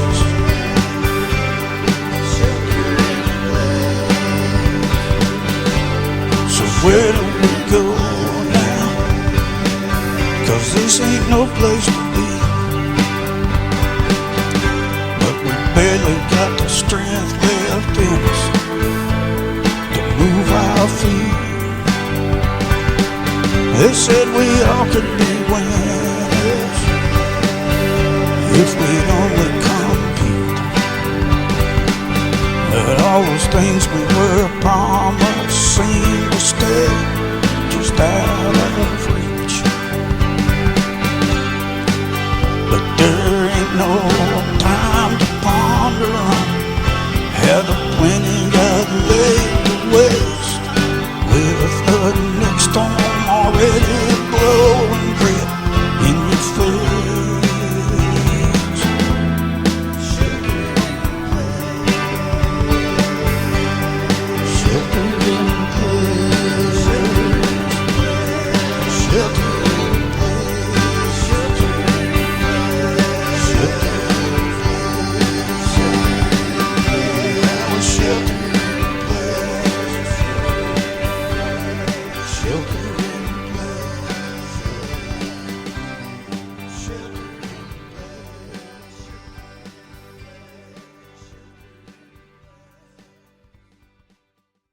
All right, folks. Welcome back to the second half of the Underground Sound. For those of you who are watching us live stream, then you just were looking at a timer with some generic song.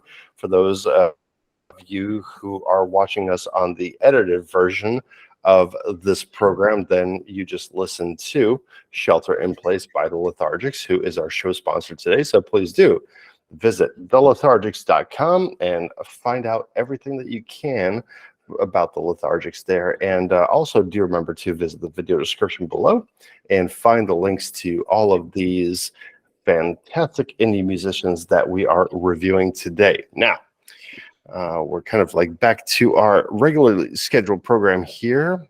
Our regularly scheduled program with song number 7. Oh, so we still got quite a bit to go. We certainly have, because we've got this new 12-track format. But of course, we've had the extra 2 tracks as well tonight. So people have got a bumper episode of 14 songs to enjoy. Absolutely. Federica Scherma. Yeah, do you think Scherma or Scherma? Let's go. I think it's Scherma from Bulgaria in Italy. So, doesn't say who the influences are. However, with this song, Ti dico di no, which I will translate for you in a second. I had translated it previously, and I shall look it up. Basically, people have said "wicked." I love the tune, and somebody's done 2 of these strong arm things. That was from Ham. What a beautiful voice you have, somebody says. Great vocals, love it. Sound good, incredible, and I love it. Pretty. So yeah, lots of positive comments and things. I'll just quickly tell you what that means. Translate. Paste. Doody doody do. Doody doody do. Translates to. Translate. I did look it up before. I tell you no. Ooh, I tell you no. No. No means no. No. Ti dico di no. All right. Dico di no. Also available on Spotify and YouTube. I'm pretty sure multiple other platforms as well, but we'll just go with those for now since they're annotated here. Coming in at 2 minutes and 40, just about 45 seconds. 83 plays, 3 saves, 223 fires. About to be the 84th play here on the Underground Sound. Let's check it out.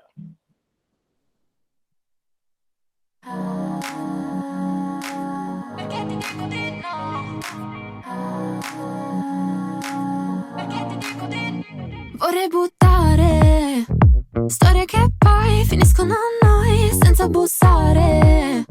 È solo un playboy, dicono gli eroi, ma finirà male. Lo sento che poi si schianta su noi come un tribunale.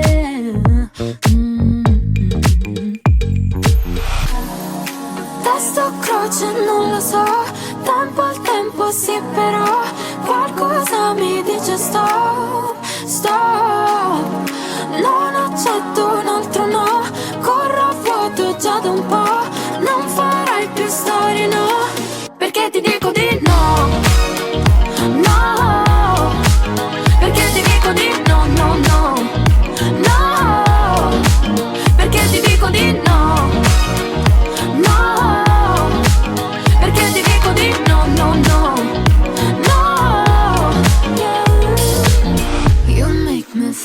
growing up to face the world of how we are.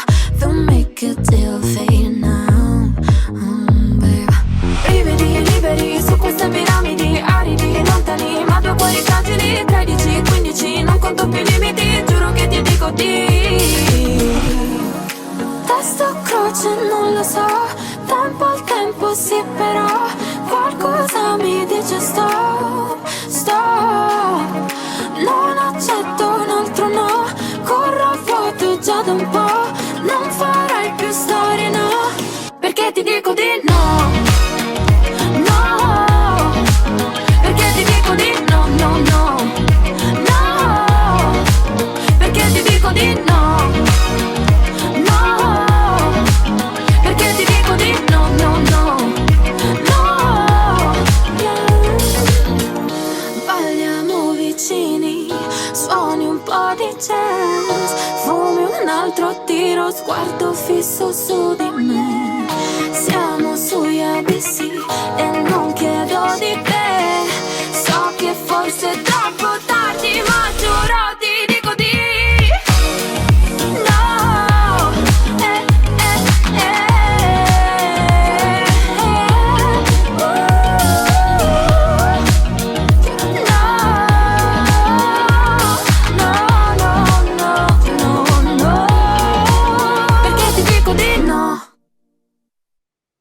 All right, Tadico Dino, Federica, I'm still going to say Scherma. It's going to be my take on it. So, Carlos Fandango. Yeah, okay, so we've got instant sort of feel about this is a Europop song, Eurovision style almost. I mean, it could be one of those sort of modern Eurovision songs, I would say. It really gets going after about the 50-second mark when the first chorus drops, and it really has that clubby, cool groove. And, you know, you'd want to get up and dance to this one, at least tap your feet or nod your head at the very least. The bass line's good, drums are nice, synths fill out the space nicely, and the voice is very, very sweet, nice voice, particularly towards the end when she goes very high, and there's some nice little harmonies in there that she does. Quite a good level of ebb and flow, up to about 7 to 7.5, around there. Pecker of ebb and flow would, because it does sort of do a bit of start type stuff. So yeah, I like it. It's nice. It's a good track, this one, and it doesn't outstay, like a lot of these modern songs. They sort of, you know, what's it, 3 choruses and it's done. It doesn't outstay its welcome. It's nice, about the right length, radio friendly. I think it's good times indeed here. Mr. Smart Monkey, what say you?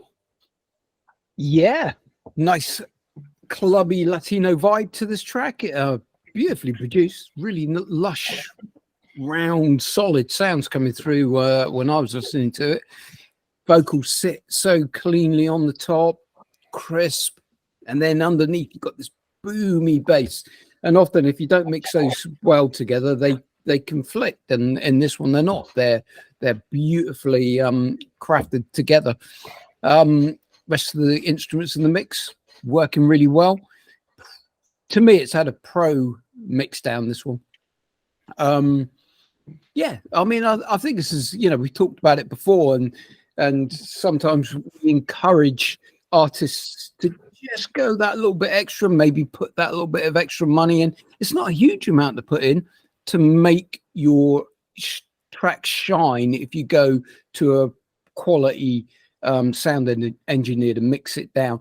Honestly, I recommend it to anyone. If you've got a track and you're trying to just pinch on the pennies, and ultimately your track is just not shining, go out, get a sound engineer to just give it that final polish. This is a classic example of what you can do when that happens, because this sounds really good, really radio friendly, really nice polished track. Agreed. So I was thinking about somebody here. If you guys are fans of the Breaking Bad series, which I am, I love Breaking Bad. I love Peaky Blinders. You know, all these kind of like gangster, kind of like dramas, just really touch on me, right? So I gotta say this one reminded me of there was a song, I believe, later on in episode maybe 4, 5, 6. I can't remember which one exactly, but it was Anna Tijoux with a song that was called 1977, and it's a Latin song, but it really went well. I wish I could play it here, but we would probably get a copyright strike completely to block this show as well. But Anna Tijoux with that Tijoux is Tijoux for anyone that's interested, and the song is called 1977, and it's a very clever production to it as well.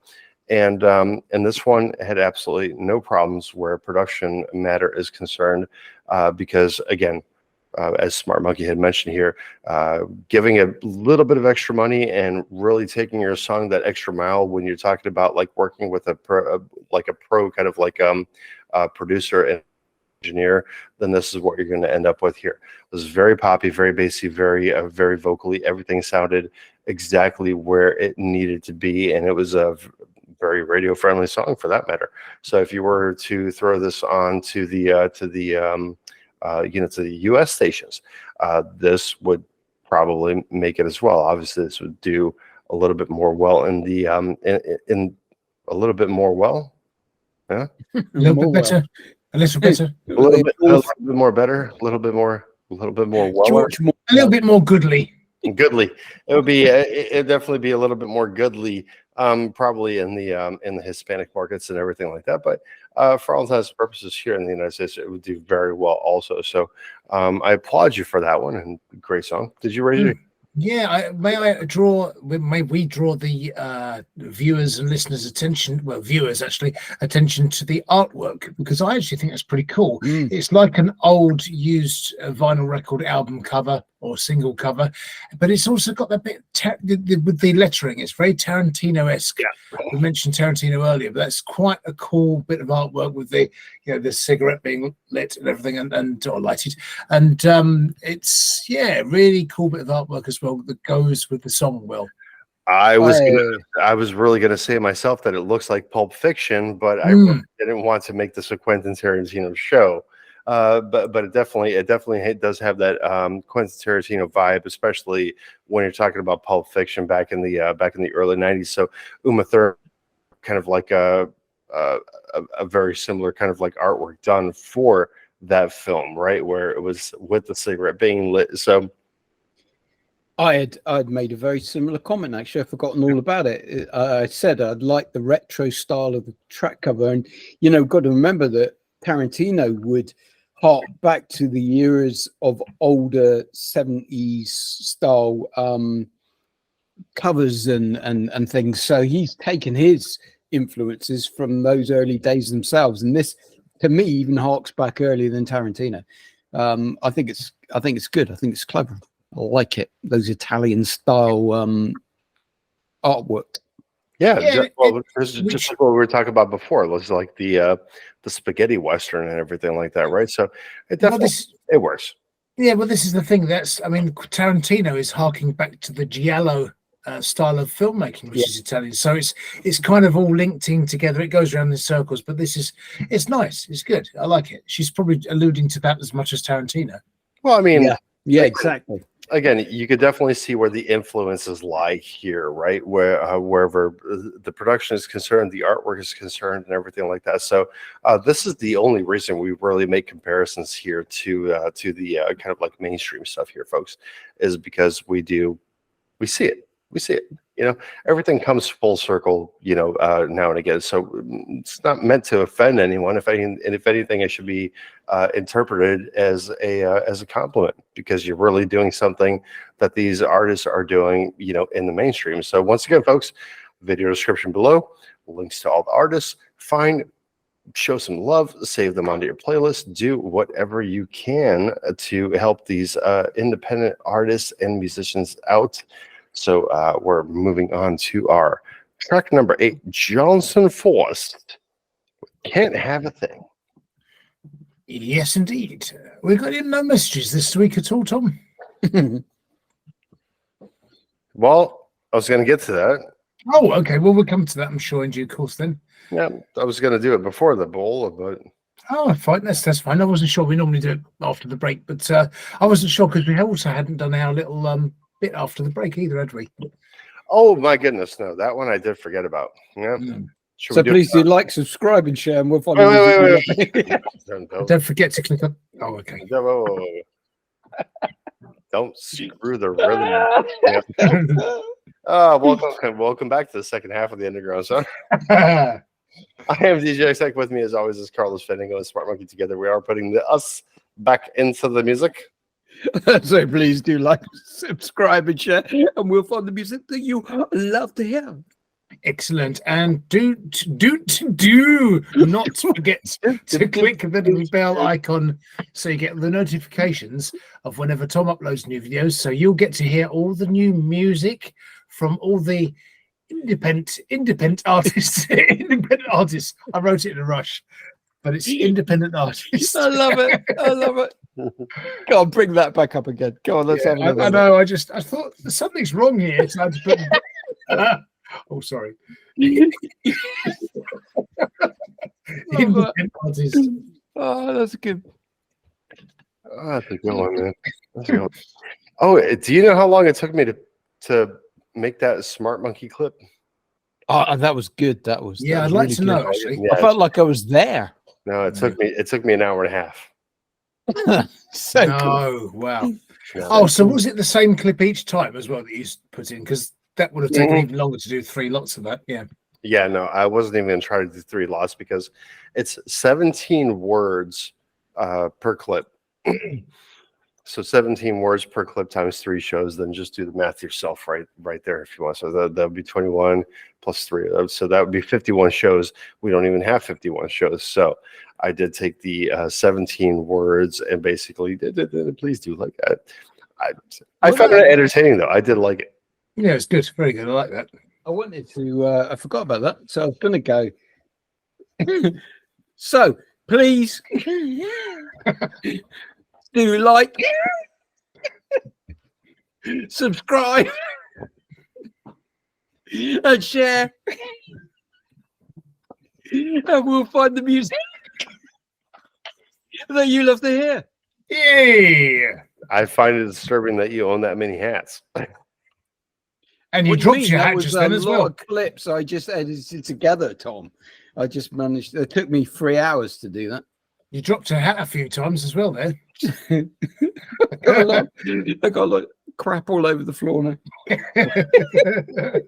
You got crap all over the floor. How'd you get crap all over the floor, man? Got a bit excited. He's a monkey, you know. That's what they do. They throw it at people. Yeah, monkeys get excited. They crap on the floor. Yeah, I get it. I understand. How many hats do I have? Loads. That's quite a collection. I did say collection. All right. Very impressive. Thank you. Again, Johnson Forrest with Can't Have a Thing. What's going on here, Carlos? So yeah, move on. So we had Johnson Forrest once before with Notre Dame, and each of us enjoyed that, and I think the audience liked it too. People have said for this one, it says, "Here's my latest single. It's a little sad song I wrote with a simple classic country style chord progression. If you're looking for a song to cry in your beer to," okay, we've got beers and wine tonight, so I got you covered. Okay, let's see now. So, stay inspired, says somebody. Sophia Bristow says sick. The Gardeners say, now there's a tear in my beer. That's an old song, I think. This is nice. I really like it. The acoustic. And also, yeah, this shit hard for real.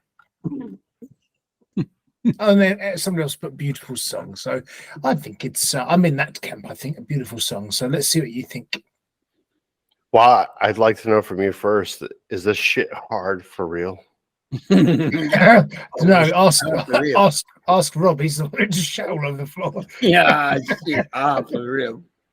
Is it? Yeah. Well, this shit hard for real. It's called Can't Have a Thing by Johnson Forrest. Got lumps of it round the back. Let's check it out. Nice.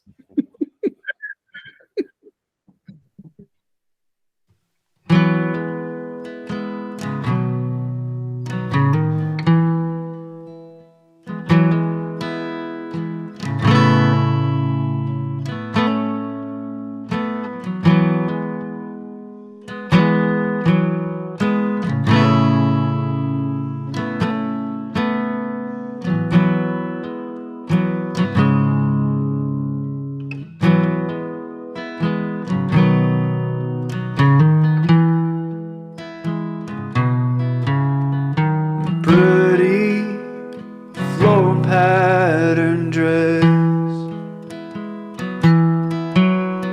She's dressed in her Sunday's best. Saturday, Sunday, don't matter which songs you sing, 'cause you can't have a thing. Oh, you can't have a thing. No, you can't have a thing if you ain't got a big diamond ring. Well, you can't have a thing. Blood, red lips like the moon. No matter what you say, oh, you said it too soon. She'll gnaw and she'll bite you, just sit there and bleed. Oh, you can't have a thing. Oh, you can't have a thing. No, you can't have a thing if you ain't got a big diamond ring. Well, you can't have a thing. Some walls just too high to climb. It's too many deaths to die, knowing it'll never be enough, no matter how much you bring, 'cause you can't have a thing. Oh, you can't have a thing. No, you can't have a thing. No matter how many sad songs you sing, well, you can't have a thing. No matter how many good memories, well, you can't have a thing.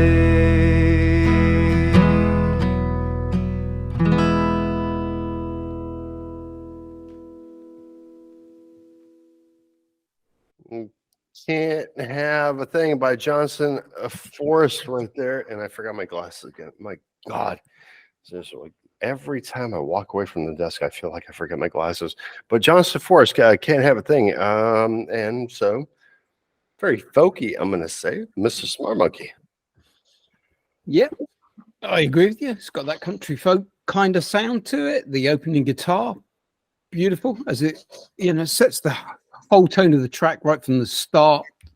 Those first notes play. You're like, yeah, I'm into this.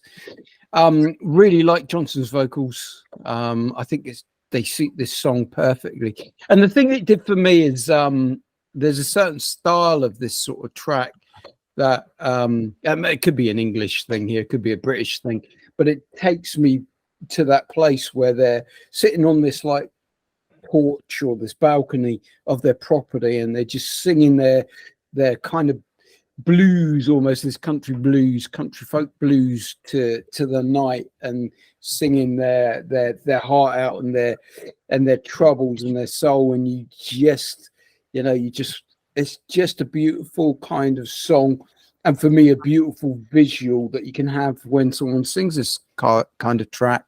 So, yeah, to me, you know, beautiful song. Guy sitting on the porch, singing his emotions into the night. Love it. That's my visual.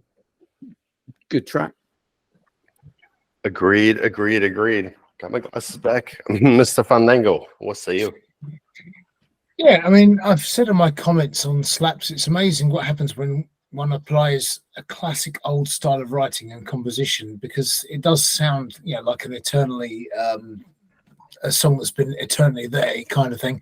It does sound like, for me, one of those acoustic country folk blues compositions, the tracks that the Stones would do on their late 60s, early 70s albums. So things like Love in Vain on Let It Bleed album, or You Gotta Move on the Sticky Fingers album. Those kind of tracks where, yeah, it's just that their influences seep through, where they want to just go back to their roots, where they learnt all those great blues 45s, you know, when they got those imports from America, all those kind of things. And so, you know, that kind of track and the harmony that's in there that sort of seeps in gently and creeps in there is very much, you know, like a sort of Keith Richards sort of harmony.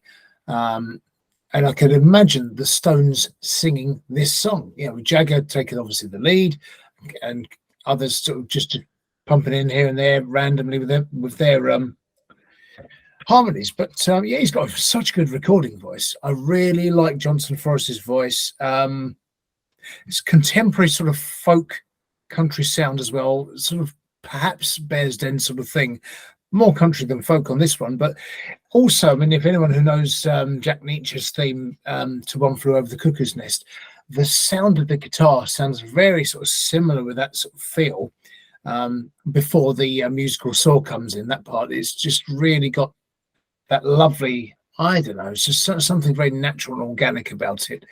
But it does take you to that, yeah, you can imagine a porch somewhere in the country, rocking chair, guitar, and, you know, just enjoying the evening, and perhaps some crickets singing as well. But yeah, really good, really good song. Top-notch song, this one. I love it. Twang. That's probably the best. That good twang that comes to it. But there we are. And the crickets. I like the crickets. Yeah. I like twang in the cricket. Twang. Twang. Yeah. Guitar twang. I just thought you said wang. No, twang. I mean, number wang. That's number wang. I thought he said wang at first also, so, you know, so yeah. Wang. No, that country twang. Yeah, this is definitely a very cool, like, campfire song and everything like that, right? And you got a little bit of fire going, you're hanging out with the buddies, drinking a couple beers, and, you know, this is somebody pulls out an acoustic guitar, and, you know, here we are. And that's where we're going with it. Lots of fun. I gotta say that the vocals were done very well. Why are we throwing up? Why are we throwing up? I just forgot about this Socky throwing up. Just remember that one. I just found it in the pad. Sorry. Carry on, Tom. Back to you in the studio, Tom. Why, thank you, Mr. Fandango. So, yeah, it's this was kind of like it has one of these elements which is like on the tip of my tongue, that's like kind of like a Guns ballad, and I just can't remember which one exactly, because this was just kind of like a solo acoustic act, and I might be wrong even with that, with the Guns N' Roses. Maybe it was a Nirvana kind of thing with Nirvana Unplugged, but it just has that feel, doesn't it? With the unplugged version of it, we're sitting there, we're hanging out, we're really having a good time.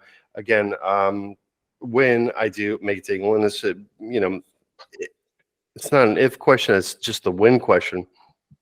But if Rob had broken out the acoustic guitar while we were singing, while we were hanging out there, you know, smoking our cigars and everything like that, then this would just be very enjoyable. It's very relaxing. It's very kind of, it's very vibey. Yeah, and just the production value of it doesn't necessarily show that of a live song, but as a professional recording. So, you know, even better job there. So good job. Loved it. liked it. It was just visit the video description below if you liked it as well. Find the links. Save this to your playlist. Play it a bunch of times so that way we can get the words out on these underground artists here. Also, do visit usundergroundsound.com. Check out our newly, I should say, reformatted radio station. We got Monkey Beats. We have the Retro Show. We have what is it called? We love rock and roll. Oh, we love rock and roll. The Featuring big chill pills coming. Featuring Scotty G. That one tends to pop up most often. Oh, is it randomly that you've got it on? Sort of like a random playlist thing? It's a random playlist right now until I get a schedule sorted out. But it kind of seems without fail. Like anytime I go into the kitchen in the evening and I'm starting to like cook something and I put on the Underground Sound radio station, it seems like that one that we love rock and roll with Scotty G. It seems like that one is on. Not that I got a problem with anybody. I don't have a problem with Scotty G. Don't have a problem with Carlos Fandango, obviously. But it just seems like that one is on. And I'm just like, I just want to listen to something fucking new at this point.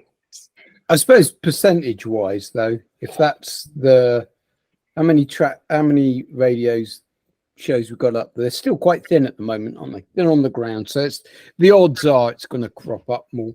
Yeah, the one I keep clicking on is the Retro Show, and I'm hoping to listen to Monkey Beats and your one, Tom, but I've not heard them yet. Yeah, my odds are a bit less because I only did an hour show. I'm sorry, everybody. Oh. Well, no, Text Tracks, I believe, is only an hour as well. Exactly. So that's right. why the other ones will be there more often. Yeah. I'm aiming for world radio domination. Yeah, domination. We're gonna have to do a lot more to push that. Oh, I guess I'm definitely gonna have to, because for crying out loud, what kind of host am I if Carlos's shit is coming on more than mine? You know what I mean? So for crying out loud. For crying out loud. Anyway, so here we are with our second installment of the Purple Bowl of Destiny. Yes, indeed. And by the sheer act of magic in front of your very eyes, this bowl that was just empty has now got a number of categories inside it. Filled with Carl's radio show. How did that even happen? You'll be guessing for months. Right, so How did that happen? It's amazing. That is amazing. It was pretty cool, wasn't it? I only just thought. I'm just going to assume he had two purple bowls. No, it was the I same think bowl. he snuck them in as he turned it away from. No, I don't want to ruin it. It's the magic of it all. It is magic. That's what it is. It was pure magic. So let's see if this next song is going to be pure magic when we choose it. So you say when? I know what I was going to do. I was going to get Socky. We haven't had Socky for a while, so I was just thinking maybe we could get Socky to choose for us because we haven't had. Come on, Socky. Come on. And here's the problem, because he's going to be the one that's saying he's tired later on. Like, oh my God, Socky, you mean me? The show is going on forever. I'm tired. So, why does he? Well, you might see that this hair is quite familiar. Yes. And Al's bald again, so Socky's now got the. I hope Socky washed that before he put it on his head. No, me no wash. What you mean? Never. Oh yeah, I suppose you're a bit dirty. It's like an old sock, aren't you? Really? Yeah. Socky isn't the cleanest of things. So, do you want to pick? Right, I'm ready. You say when? Who's he talking to? I think it was talking to you, Rob.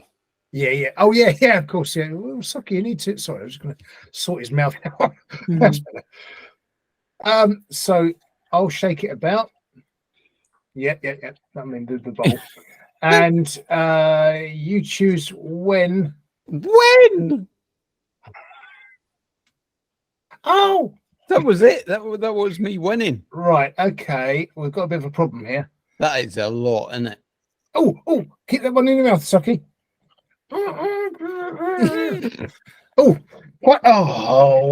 Socky. Quite well. Well, there we go. That's serendipity for you, isn't it? because he couldn't say it because it's instrumental. Ah, Instrumental. all right. Well, let's see what the latest one of those is. Let's do Rob, it. you've normally got a joke for us, haven't you? Instrumental be Oh, hip hop. Whoa. Boys. What? Yes, Boys. Yes. Yes, sir. Calm down. Before we get to that, we do have a message. Oh yeah, just throw it out there. Huh? Wow. Just throw it out there unexpectedly. I'm sorry. So we got the instrumental thing, and then you guys can tell your jokes. Look, I'm prepared. I'm ready. It's in front of me. So it goes, gentlemen. We have a message. Mhm. Mhm. Okay, interesting. Yeah, who's that from, Tom? Yeah. Oh, we don't know. Don't answer that. Don't answer that. I forgot that I was supposed to pause for a second. Oh, so we have a message and it reads, "Hi Tom, I was traveling on the train yesterday and they played 'Shut Up, You Face,' and it reminded me of you. Those cheesy lines and awful music. It just made me thought I had to drop you a message." Okay, right. All right, so it continues. As I write this, I'm looking at a rolling landscapes and shiny rooftops. No, I'm not referring to your balding head. Nice. That was kind of rude. Hmm. I so remember Ferrero, naughty but delicious. I love the little nuts. Little nuts. Fuck off about my little nuts. All right, Ferrero. Bit rude. Oh no, gone along.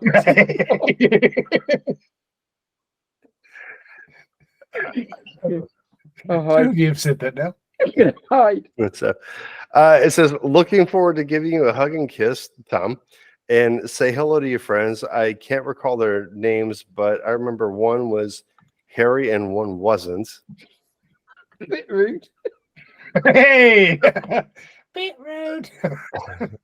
Yeah. So, anyways, bye for now, Tom, and don't forget to brush your teeth. Sarah says hi. I hope your taco truck is doing well. Love, Aunt Gladys. Yes, I hope your oral. What's that?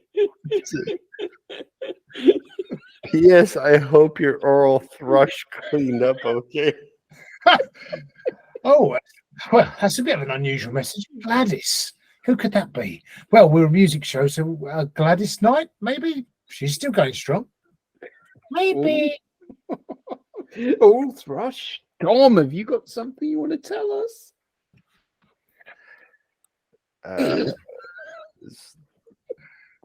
That's a garden bird, isn't it? A thrush? Look, it's nothing to be ashamed of. Anyone can get all thrush, Tom. Can't they, Ferrero? Fuck off.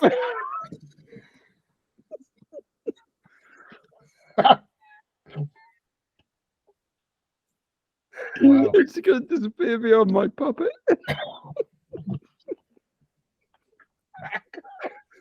I can't even see the next line. It's all disappear. Oh, here we are. Fuck off. Keep me out of it.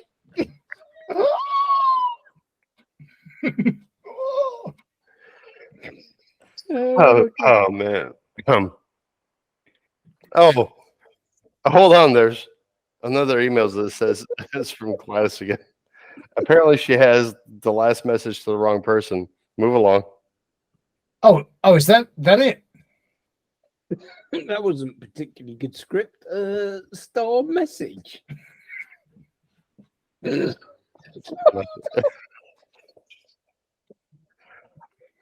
Nothing to see here. That's it. Wow, that really did Peter out, didn't it?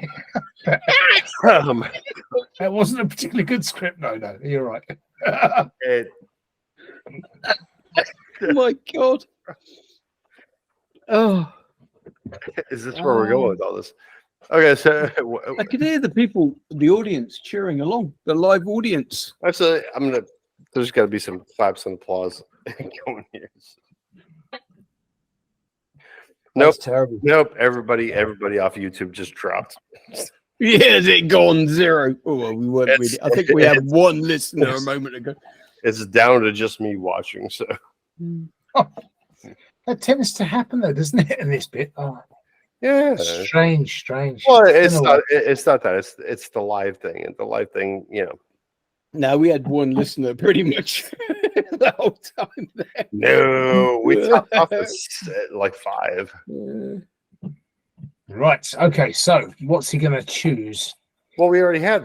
We already had Joyce. Oh, Instrumental. Come Oh, on, yeah. what's the matter with you? That Yeah. was ages ago. Right. Okay. Oh, so you had a joke, Rob? Did you? Oh, did I? Oh, my Oh, God. if you don't, Well, I've I could do no random. Here we go. Okay. Wham's, look, this literally is every time. And actually, this always works out the best way of doing a joke. So I've literally opened up the page. What happens to an egg every time you look at it? I don't know what happens to an egg every time you look at it. It becomes excited. Yeah, all right, that was rubbish. Our friend Chuck hasn't contacted us for months. So we were, oh my God, hold on. Start again. Our name, no, let's just, our friend Chuck hasn't contacted, oh no, forget it. That's the end. Our friend Chuck hasn't contacted us for ages yet. Have you got that? Oh, Yeah, I've yeah. lost that page now. Oh, here we are. Our friend Chuck hasn't contacted us for months, so we renamed him Huck because long time no see. See, Ooh, that was rubbish for all that amount of effort I had to put in to say that. That was terrible. My God. well. Long time no see. Yeah, that's a long joke just to get that punchline. Yeah. I have got. Oh God, there it goes. It's gone again. How do you get it to? There we are. Look, potty fart. Well, Yeah, potty fart well and knob. And these are basically extraordinary true names of British people. So you could go to any page and it's got like sorry, hold up that front page of that book again. But potty- you stuck that on there, haven't you? No, it's part of the design. No, I don't believe you. I don't believe him either. It does look like he's stuck him on there. No, there's loads of great names. You go to any page in here and you've got things like Bridget Groin, Pea Hole, Oh, Cornelius Kidney. you have made these up, man. No, these are real names in various records, and like Esther Cowley Sperm. You've still stuck on pee hole. You've got Martha Gusher.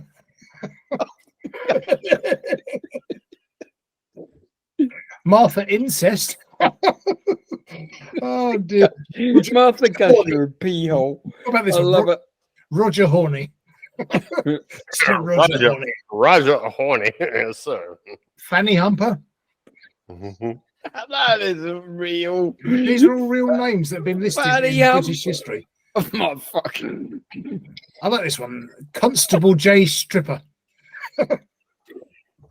Fanny Humper. Melanie Tramp. Christiana Hawes. And W. Anchor. My cunt. Oh, honestly, every page there's brilliant ones in there. That's a great one. Mike has a cousin whose name's also Mike, and his last name is Cockstinks.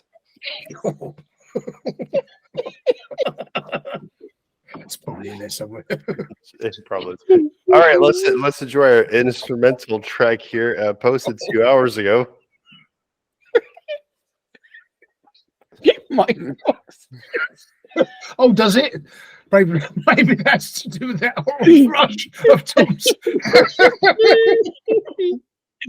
Oh no, he hasn't visited the UK yet. It can't be.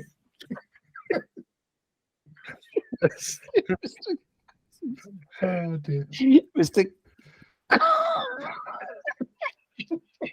Mr. Coxton. All right.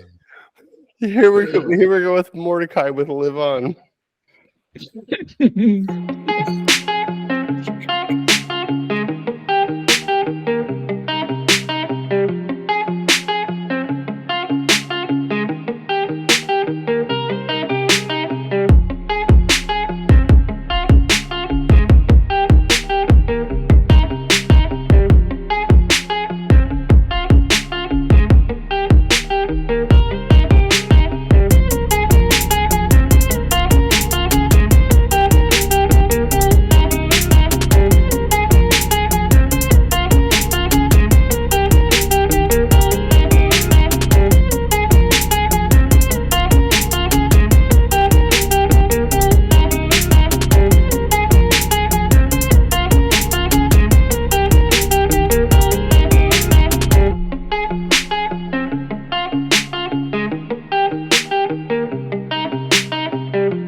right. Well, I don't think that the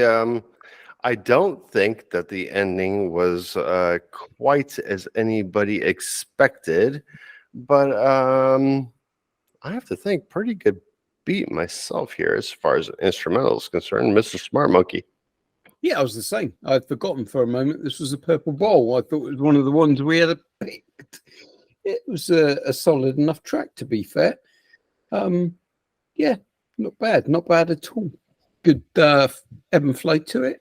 And like you say, maybe petered out unexpectedly for us because it was making good progress. But yeah, I didn't mind that at all.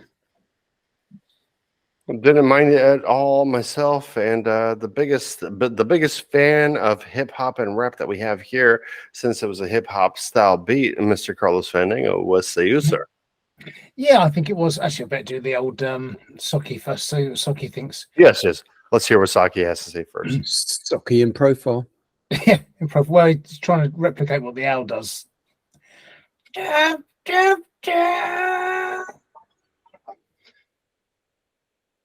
I think that's a sort of yeah, okay, not I think we're in sync there, aren't we? Yeah. So basically, it was okay. It felt like a hip hop beat, made for people to rap over or something. So, but as that goes, it was fine. It wasn't bad. It was fairly listenable, pleasant. Had a fairly good groove.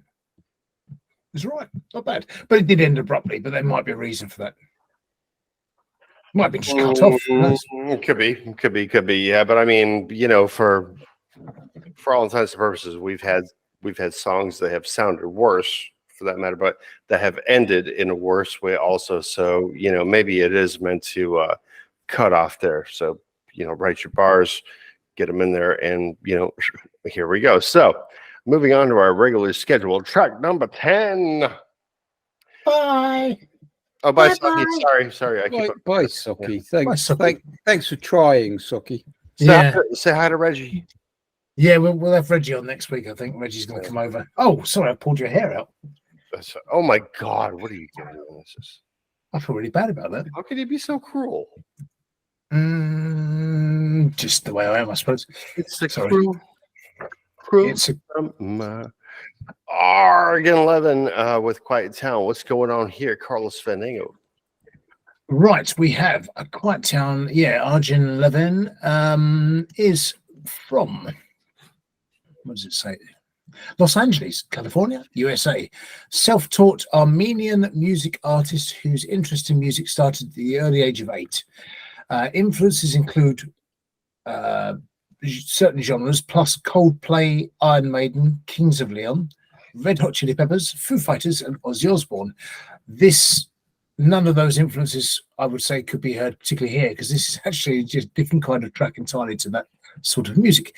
It says it's a chill and ambient song designed to relax and soothe. This is one that I think, may have appeared on the Big Chill Pill, or I've recorded, so it will be appearing. Great cello followed, it says here. Cool vibe, nice track to chill to. So yeah, ideal for the show. It's very good, says somebody else. I think you'll like it. It's nice. It's like this. It's the equivalent of our track 4 in the first half. This is our track 4 of the second half. So it's our little instrumental interlude. Okay, well, I hope so, because once you mentioned Coldplay, I kind of lost interest. Yeah, it's not very Coldplay at all. This is nice. All right. Really nice. 27 plays, 3 fire, 3 saves. What the hell is going on here? This is going to be the 28th play on the Underground Sound here. Let's check it out.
All right. That one was Quiet Town by Argin Levin.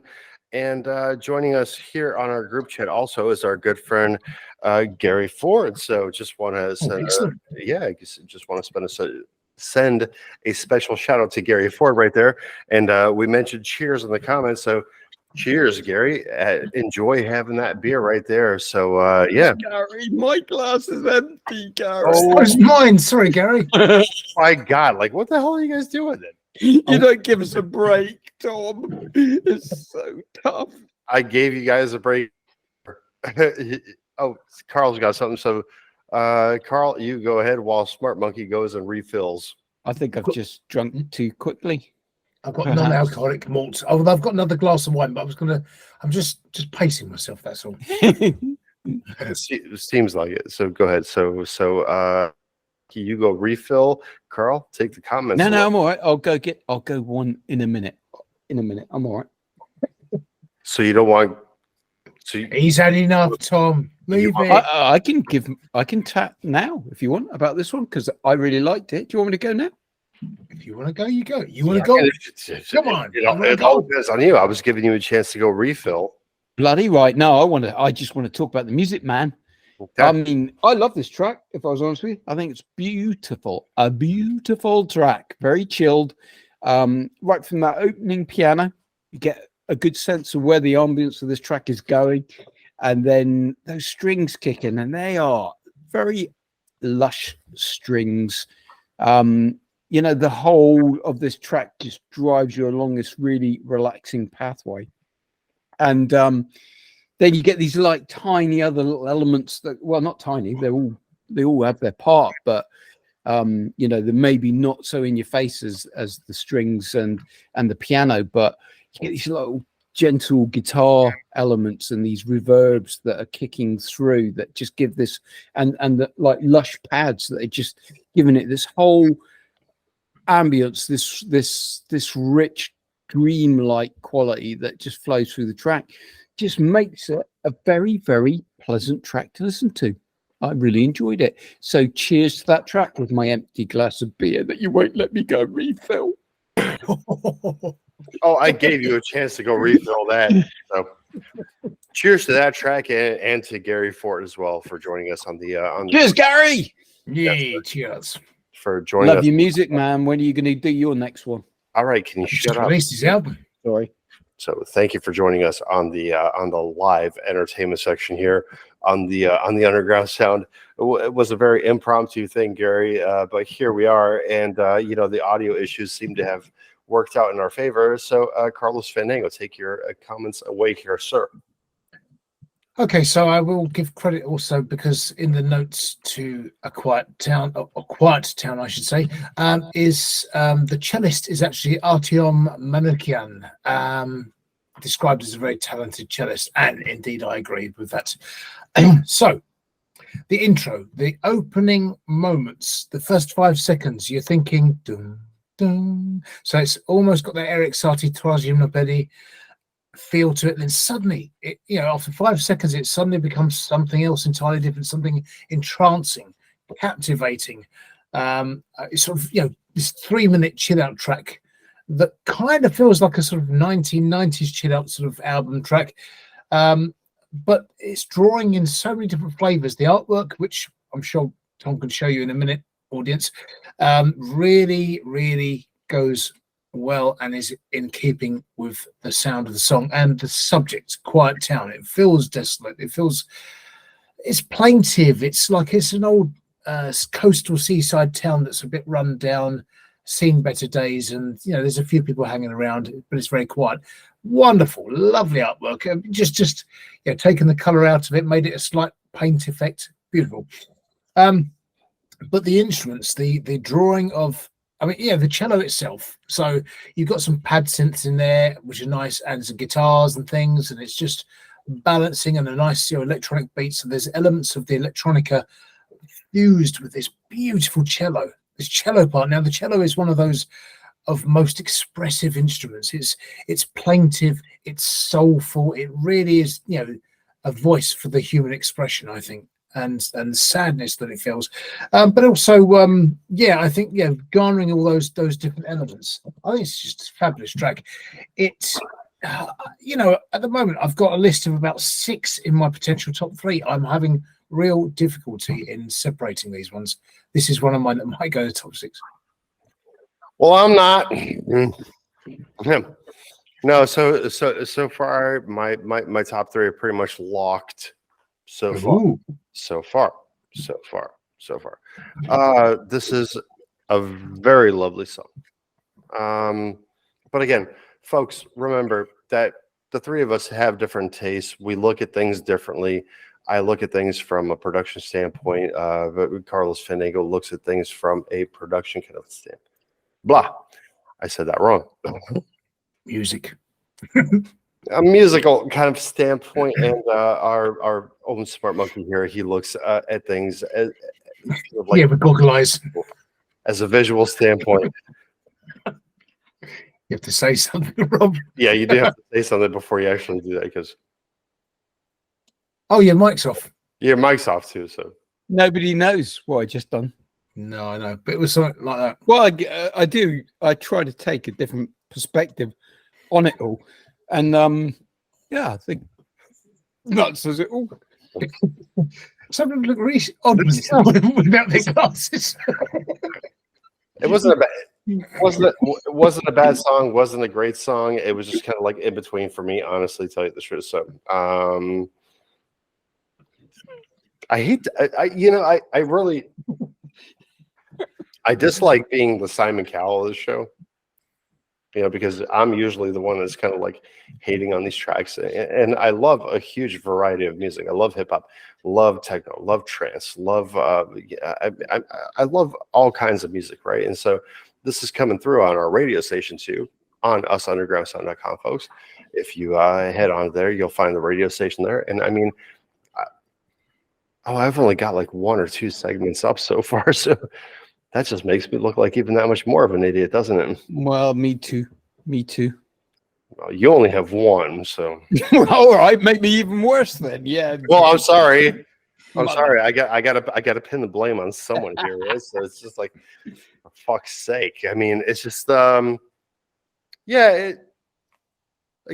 nice song.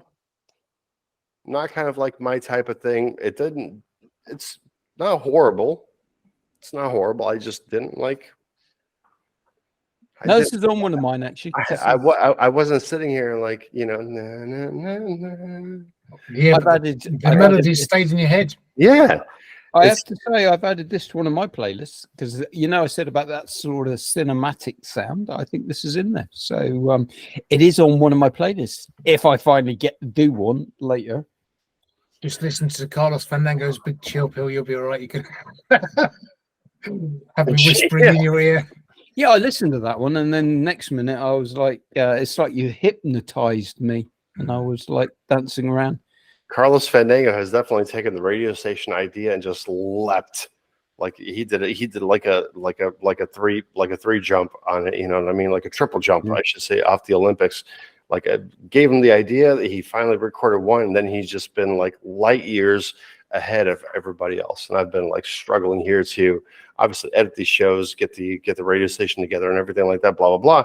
I do have, I do have quite a bit of responsibility to go as this is concerned, but I do have a couple of segments coming up. And right now what we're going to do before we hit track number 11 is we're going to take a quick 15-minute break. Anyway, move on. Moving on, exactly. So, so now we're at the last 2 songs of the Underground Sound with a lot of jokes being told in between. I'd like to nominate the track that we just had playing as in my top 3. The break track. Yeah, please. Yeah. Quite good, isn't it? It's a lo-fi. Yeah. Sorry. That was the owl. Oh, couldn't hold that one in. Well, as we can tell. So here we go. Getting late now. How many people are watching? 1. Sorry, that person. If it's not one of us. Yeah, even Gary was like, "Fuck it, I'm out of here." Fuck this. Fucking idiots. Oh goodness. They'll love us. So hot in here. Yeah. It's so close and muggy and stuffy. It's awful. This is where you're going to stop taking your clothes off. I've seen this. I've seen this so many times. Oh, it's so hot in here. Yeah. Well, I kind of want to, but you don't want me to. I'll tell you that. It's not a pretty sight. I'll keep my clothes on. I do need to cool down somehow though, because it's just intensely muggy. You may start. Thanks. Can only imagine the smell of that room. Yeah, burps and farts and sweat. It's not good, is it? It's not that bad, really. Honestly, I haven't really been burping. That was the first burp I've done in ages. It's the underground smell. Undercarriage sound. Okay. Here we go. We're back for our last two songs of the underground sound here, and I see we have Elan Thompson with Sample, Carlos Fandango. So yeah, I wasn't sure if it's Elan or Elan. But anyway, either way, he's from Las Vegas. I presume Envy's Nevada, is it? USA? Yes. Singer-songwriter, multi-instrumentalist. Las Vegas should have been a dead giveaway for Nevada. Yeah, it's just you hear about Las Vegas, but you don't really hear about Nevada much. That's all from this side of the.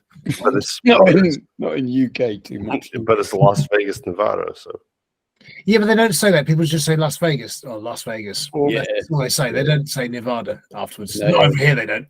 No. They'll say, "Oh, we had our honeymoon in Las Vegas," or stag do. I lost my house in Las Vegas. Or... Exactly. Yeah. So he's a blue. Influences include Tom Waits, Elton John, Jim Croce, Joe Cocker, Led Zeppelin.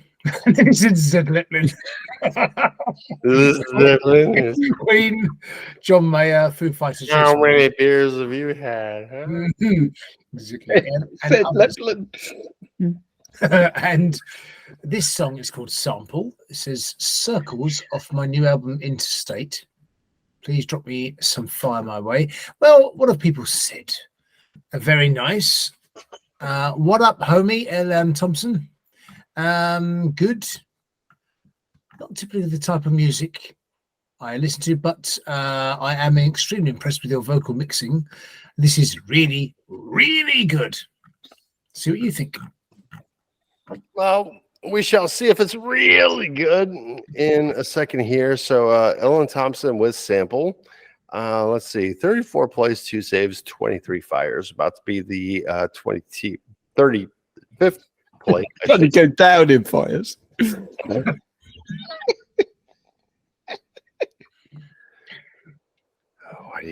Why must you shit on everything I do, Smart Monkey? Yeah, I do that as well, don't I? Oh, me. Maybe it's the British way. We just Shit on it. Shit on it. We put the dampener on things. I'm starting to think that way. So for all two people that are tuned in for our live session here, then happy Friday to you, and let's check this one out. Elan Thompson with a Sample.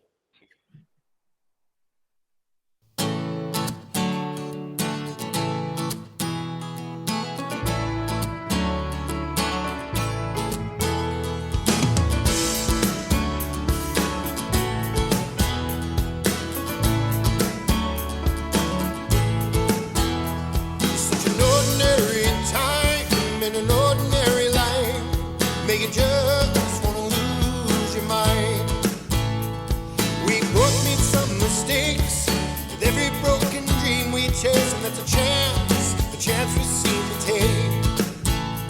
So here we go up the road that never ends, and I know sometimes I never seem to win. You never just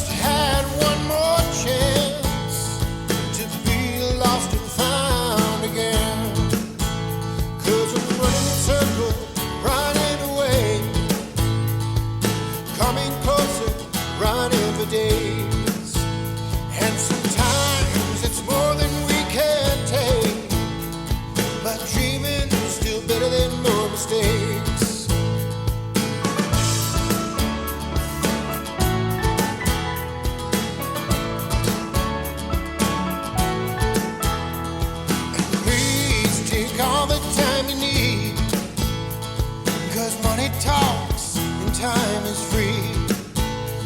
And with time, all you get is memories. So let's slow down and stop wasting energy. I've been lower than you go, been hit harder than you know, but I'll never, never, never let it show. And I'll never, never, never let it show.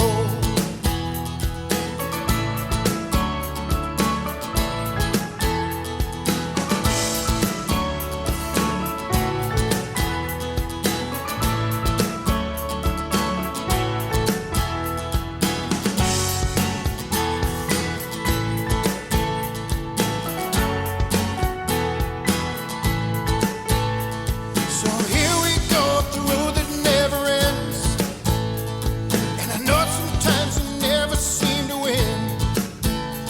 And I just had me one more chance to be lost and found again. 'Cause I'm running in circles, running away, coming closer, running for days. And sometimes we're more than we can take, but dreaming is better than more mistakes. 'Cause I'm running in circles, running away, coming closer, running for days. And sometimes more than we can take, but dreaming is better than more mistakes. 'Cause I'm running in circles, running away, coming closer, running for days. And sometimes more than we can take, but dreaming is better than more mistakes. But dreaming is better than more mistakes. Such an ordinary life in an ordinary time, make you just wanna lose your mind. Okay, good times to be had here on the Underground Sound. And that one was Elan Thompson with Sample. See, I called on you last time, so Smart Monkey. Oh, can I just say, I think it's actually called Circles. I realised by listening to the lyrics, I think it says sample because it was a sample track. However, it says Circles off my new album Interstate, so I think that's actually called Circles. My mistake, I listed it as sample because it's listed as a sample. That's what it is listed as, a sample. It is, but it says on the notes Circles off my new album Interstate. I don't care. So it's called Circles, I think. I said, well, then they should have named it Circles. It's really as simple as that. Yeah. That said, though, Circles. I like this track, I really do, and heard it earlier and thought had a really good vibe about it. Just heard it again, and I could not help myself but to be tapping away to it. You know, this is a good quality track. I'm really enjoying this. I know it has a little bit of a mix down issue there. You know, needs a little bit of work. Very quiet when you compare it to other tracks, which is a bit of a shame because, to all intents and purposes, it should shine. It has everything going for it. I heard when I listened to it, I heard almost like Joe Cocker's vibes to his lyrics. I was trying to pin it down, and there's that slight sort of huskiness to his vocals that reminds me of Joe Cocker. And then, you know, it's a good sort of, you know, a feel good song, and you're bopping along to it, and then that harmonized section towards the end just throws it out there even more. And I'm like, oh man, this could be so cool with like a proper gospel bucking at the end there. It's just got a lot going for it, and the more I hear it, the more I love it. So yeah, really good track. Need upping in the mix, but really good track. All right, Carlos Fenega, what say you, sir? I mean, initially with the intro and the guitar, it made me, well, it reminded me of the Bellamy Brothers' Let Your Love Flow. And then it sort of became this sort of country tinged kind of Bruce. Oh God, my words! I'm getting tired. Bruce Hornsby. Bruce Hornsby. A bit sort of 80s country rock, soft rock, driving song type of traveling song thing. But yeah, perhaps needs a bit of polish because it feels like a home production that could be, again, add a few pad synths and something a bit more, maybe some strings, a bit more elements in there. I think it needs, but the actual song wise, it's all there, as Rob says. It's kind of there already, but it just needs a bit more something, perhaps a bit more oomph or something.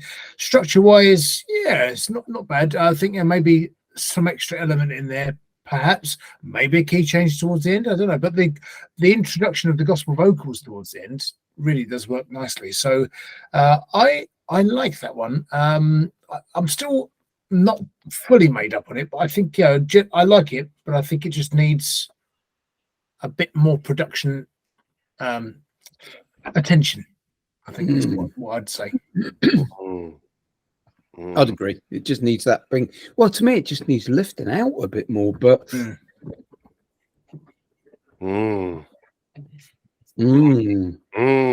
No, so it kind of reminded me a little bit of Blues Traveler, with that whole vibe that they had going on, kind of like early to late 90s Blues Traveler kind of thing going on here. But again, as you guys know, I'm a fan of lyrics and storytelling, so this definitely had more behind it than kind of like meets the eye when you're just kind of like listening to the music. So few production issues aside, I think that this was a very good song. This could be very easily performed live, could be very easily performed or I should say used as an album track. So I gotta say, really good job there. Oh, I think it would shine live, actually, if I was honest. Especially having a good gospel choir behind it. Yeah. It'd be really good. But well, just imagine not only being in church and like having the gospel choir going like behind this, but just imagine being like at one of these church kind of like festivals with the adult beer garden. The kids are out there enjoying themselves on the ride and kind of like making friends, right? And now here you are socializing amongst the adults and getting to know everybody that's kind of like in your like kind of like in the inner circle. So I think it's good. It's cleverly done. And once again, as far as this one goes, the production quality is there and everything seems to be where it needs to be. Actually, if you look at his not the profile picture, but the picture of one of his songs called most of the time, he's got must have quite a cool little music tattoo going on there. You can just about see it because he's in his car, got his steering wheel, and you can see a bit of his arm with the music notes. That looks pretty cool. Yeah, I bet that's good. Yeah, I think he looks like a good regular kind of guy. Again, to look at, can't see it yet. Hold on, bear with. Going in there now. Actually, I said it's a road sort of song, traveling song, and the artwork for it is a road going off in the mountains. So I that might have influenced me, and it's called Interstate. So you think, yeah, maybe that's the theme. Maybe that's the whole thing. Is it's kind of this traveling journey through life theme. It wasn't called Interstate. Oh, that song that you're talking about. No, it was from the album Interstate, and it's called Circles. I got you. Yeah, but cool sample. I'm on the same page with Mutineer Androids with Hangover. What do we got going on here, Carlos Fenigo? Well, it's been many a moon has passed since we had Mutineer Androids on, but you may recall, many shows ago last year, about probably a year ago, we had Earthquake. Quite a funky sort of poppy song, really good song actually. They say they're combining synthetic and organic sounds to bring humans closer together. That's a nice, noble thing to do as well. But Hangover, so this track has garnered 600 fire on slaps, 20 saves, 448 plays, and it was reposted 22 days ago. But I think it's a couple of months ago it first came out. Comments have included 171 comments, so let's just give you a few of them. I like it. Nice, bro. That was the shit. I like this. Great, great, nice. Wow. Vibing. Keep going. I think excuse me, I was about to sneeze there. The meaningful comments, or more meaningful comments where people have really listened up further down, usually right at the end where it says Carlos Fandango. Oh, this one says, oh, that intro is getting me into the vibes. Ooh. Ooh, yes. What you do in your own personal time is up to you. Is it ew? I like the fact you had to swallow your sneeze down. No, I didn't. I just held it because it was about to come. But I just held it and it stopped. And that was it. I've been getting the hiccups lately. As a kid, I used to get them and just took ages to get rid of them. But for some reason, in the last week, I just keep every now and then. Really annoying. Can't get rid of them. Don't know what's causing it. Do you remember the episode of The Simpsons who was like the guy who had hiccups for like 43 years or some shit like that? Kill me. Kill me. Kill me. It can last years. Yeah. No, but that's, I couldn't even imagine. I couldn't even imagine because you imagine your diaphragm skipping like that, like constantly, like oh my it'd be awful, wouldn't it? I suppose you get used to it in the end. It's one of the kids where Susie works at the school. Susie works at the school, and one of the kids had the hiccups, and she just to perhaps this is a British way, but she said, you know, sometimes it can last years. Because the kid was asking how long before they go. Can last years. Just to make him a bit. And then she went, "Did last year's." Well, the best thing of me is not scaring, but actually, it's like unbridled brutal honesty. Yeah. Yeah. Oh, yeah. I think she's got a sick sense of humor, but this is just the breathing slowly. I think that's the thing. Is just breathe very calmly and slowly. It tends to sort of stop them. No, not with me. I'll tell you that much. Just my hiccups, once they start going, it's just forget it. Just dunk my head in water or something, man. Because imagine that plus oral thrush would be awful, wouldn't it? Oh my god. Well, you aren't glad he said it, not me. That was not a letter to me. We have already established that letter. No, it wasn't to you. It definitely wasn't. Oh, that's right, because it was sent in error, wasn't it? I don't Did know. we establish that? I'm not sure we did establish that, did we? No, you said that, but we didn't establish that. If we haven't established it, here's Hangover with Mutineer Androids. Enjoy. Guilty.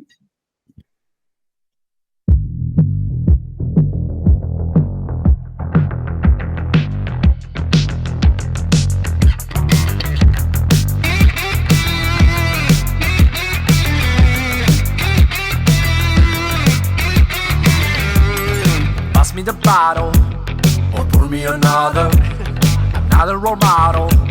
Just wanna be louder. The buzzing around me is taking control. Discovering new heights, lost in the keyhole. This time, I swear, I'm going to keep my cool. So blind, right here, my demons I will rule. Pressure, is bearing down on my brain and my head. It's spinning around, confess that I'm lying out of myself. I felt bright hangover. Don't think it was water. It's under the bridge now. And once I get sober, can figure out just how the liquor is calling and singing its song. I feel like I'm falling, the dancing goes on. This time, I swear, I'm going to keep my cool. So blind, right here, my demons I will rule. Pressure,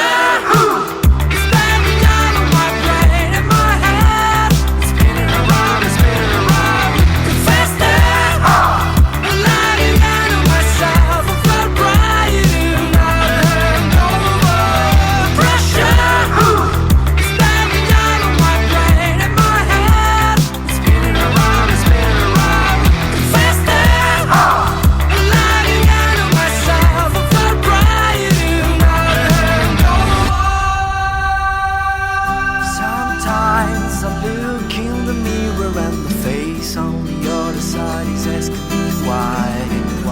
Those times I wish I could tell it that I know there's a way to break this cycle. You know it's very intoxicating. What if the bottom of this bottle's gonna show me the way? Pressure!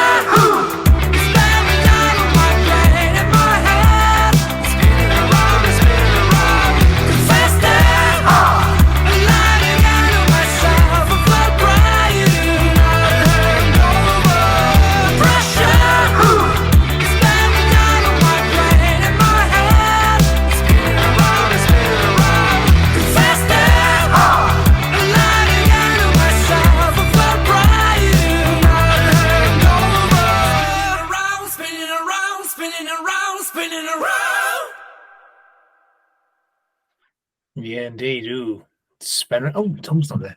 He's not. He's left his spaceship. He's gone for a spacewalk. Space wee. Space wee. This is a live show. You can't afford to do that, Tom. Nah. We filled the silence with that. Not without being paid for it anyway. Oh, come on, there wasn't that much silence. I just once again mistimed my pee. Yeah, but we could hear it. You left the door open. No, I did no such thing. Even if you could, don't care. Okay, so let's see. Smart monkey. Here we go. You go on with the song here.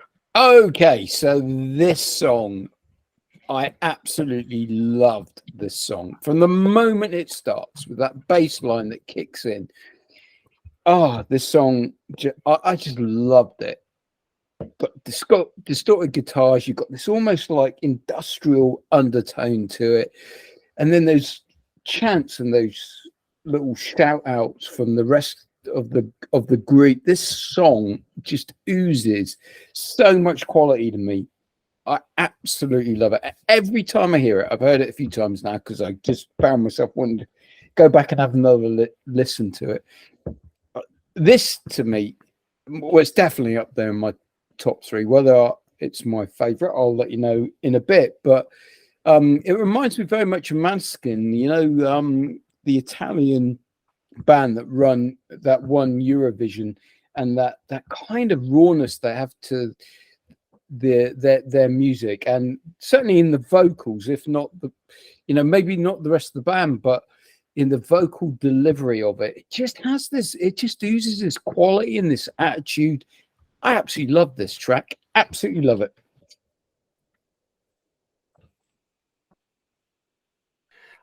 And do you absolutely love it, Mr. Carlos Fandango? I absolutely do. I absolutely do. It's right. So, okay, the first 45 seconds, you're thinking, where's this going to go? Where's this going to go? Okay, so it's sort of a little bit funky, a little bit rocky, but it's kind of vocally, it's kind of Mika meets Muse hybrid, really odd hybrid. And then suddenly the chorus drops, and it's, for me, see, this is the thing that gets me. On the comments, there's a lot of different comments, but nobody had picked up on the fact that that sounds like Queen from the late 80s. The Miracle through to Innuendo, that sound they had, that specific sort of slightly poppy, rocky sound with the synths and things going on. And the chorus, because his vocal is very, very sort of Queen-esque, Freddie Mercury-esque. I think I think you're expecting a bit much out of Slaps. Well, yeah, that's right.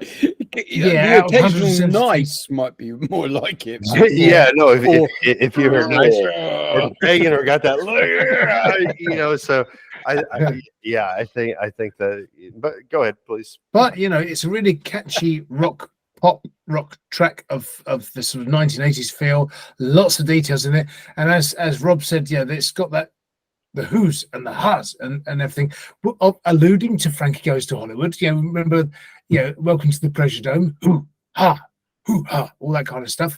That's all in there. So it's all this melting pot of great stuff in there, and wholesome goodness. And yeah, I mean, it's vying for attention in my top three. I won't tell you where it's going to end up, but It's a blooming good song. There's a few of these tonight I've already acquired on iTunes, and I do like a lot of these songs. I'm having trouble just placing them because I have got about 6 or 7 in my vying for a top 3 position, but this one top notch. Yeah, really I good. had to say on this one. I had to.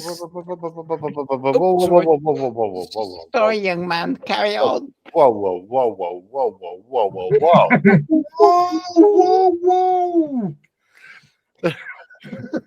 I gotta say, here's the problem that I had. I mentioned it earlier, is that you usually leave this like kind of like rockin' track for the last one. And it's wrong. You shouldn't leave it for the last one. Leave one of the purple Destiny choices for the last song, for crying out loud. Smart monkey. Go ahead, take it away. I was going to say, just adding on to a little bit of what Carl said about the way that this song is well, I didn't necessarily say the way the song's constructed, but he talked about the chants and, the way that the song's delivered. But to me, I think this song is so beautifully constructed as it progresses. We talk about ebb and flow and how a song is constructed. This is so beautifully done.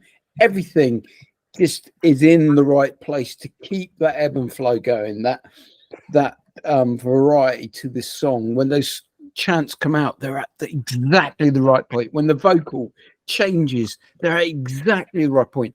It just oozes quality. It just oozes this kind of this kind of uniqueness. Not uniqueness, that's not the word I'm looking for, but it varies its approach as it goes through this track so perfectly, because so often these days tracks just repeat themselves. They take a bit and then they repeat and they repeat, and you just get a bit bored. But this track just manages to deliver on so many levels. It changes vocals, it changes chants, it changes beats, it changes guitar. Oh, I just love it. It is just a good song. Yep. Yeah. And this is why I kind of lost my mind there for a second, is because I think Carl's done this for like the last 3 shows. The last 3 shows, maybe the last 3 or 4.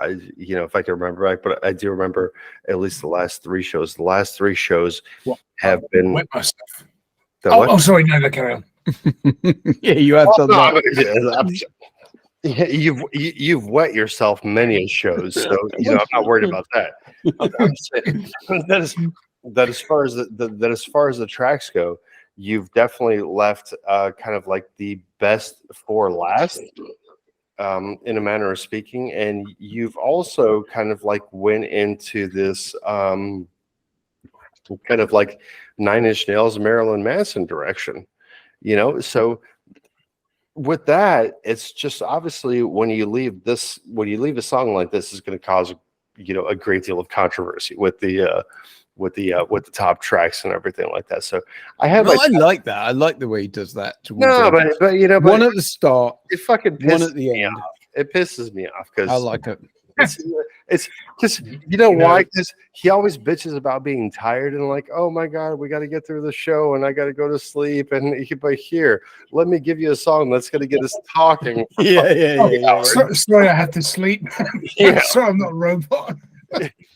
Oh, I do like that. I love that last track to be just to shake it off. Got your picks, and you go, yeah, I'm done. I've got my picks. Oh, bollocks. We had this right at the end. But if he just didn't bitch about how much he needs to rest and get his beauty sleep and everything like that, he's got a fair point. Yeah, it would be a completely different point. It would be a completely different thing. Like, do this on track like fucking 11 next time, man. Seriously. Why? Because on track number 12, this is exactly what's going to happen. Is we're going to be here and now we're going to be talking about hour for the next hour. Yeah, but it's the same either way, isn't it? We'll either talk about it at track 11 or we talk about it at track 12. It's but if you leave it for last track, man. If you leave it for last track, this is where we're going to end up, man. If you leave it like track 11, this is a really good track. Yeah, it's a showstopper. So this is the point. It ends the show on. It's not a showstopper. You know what it is?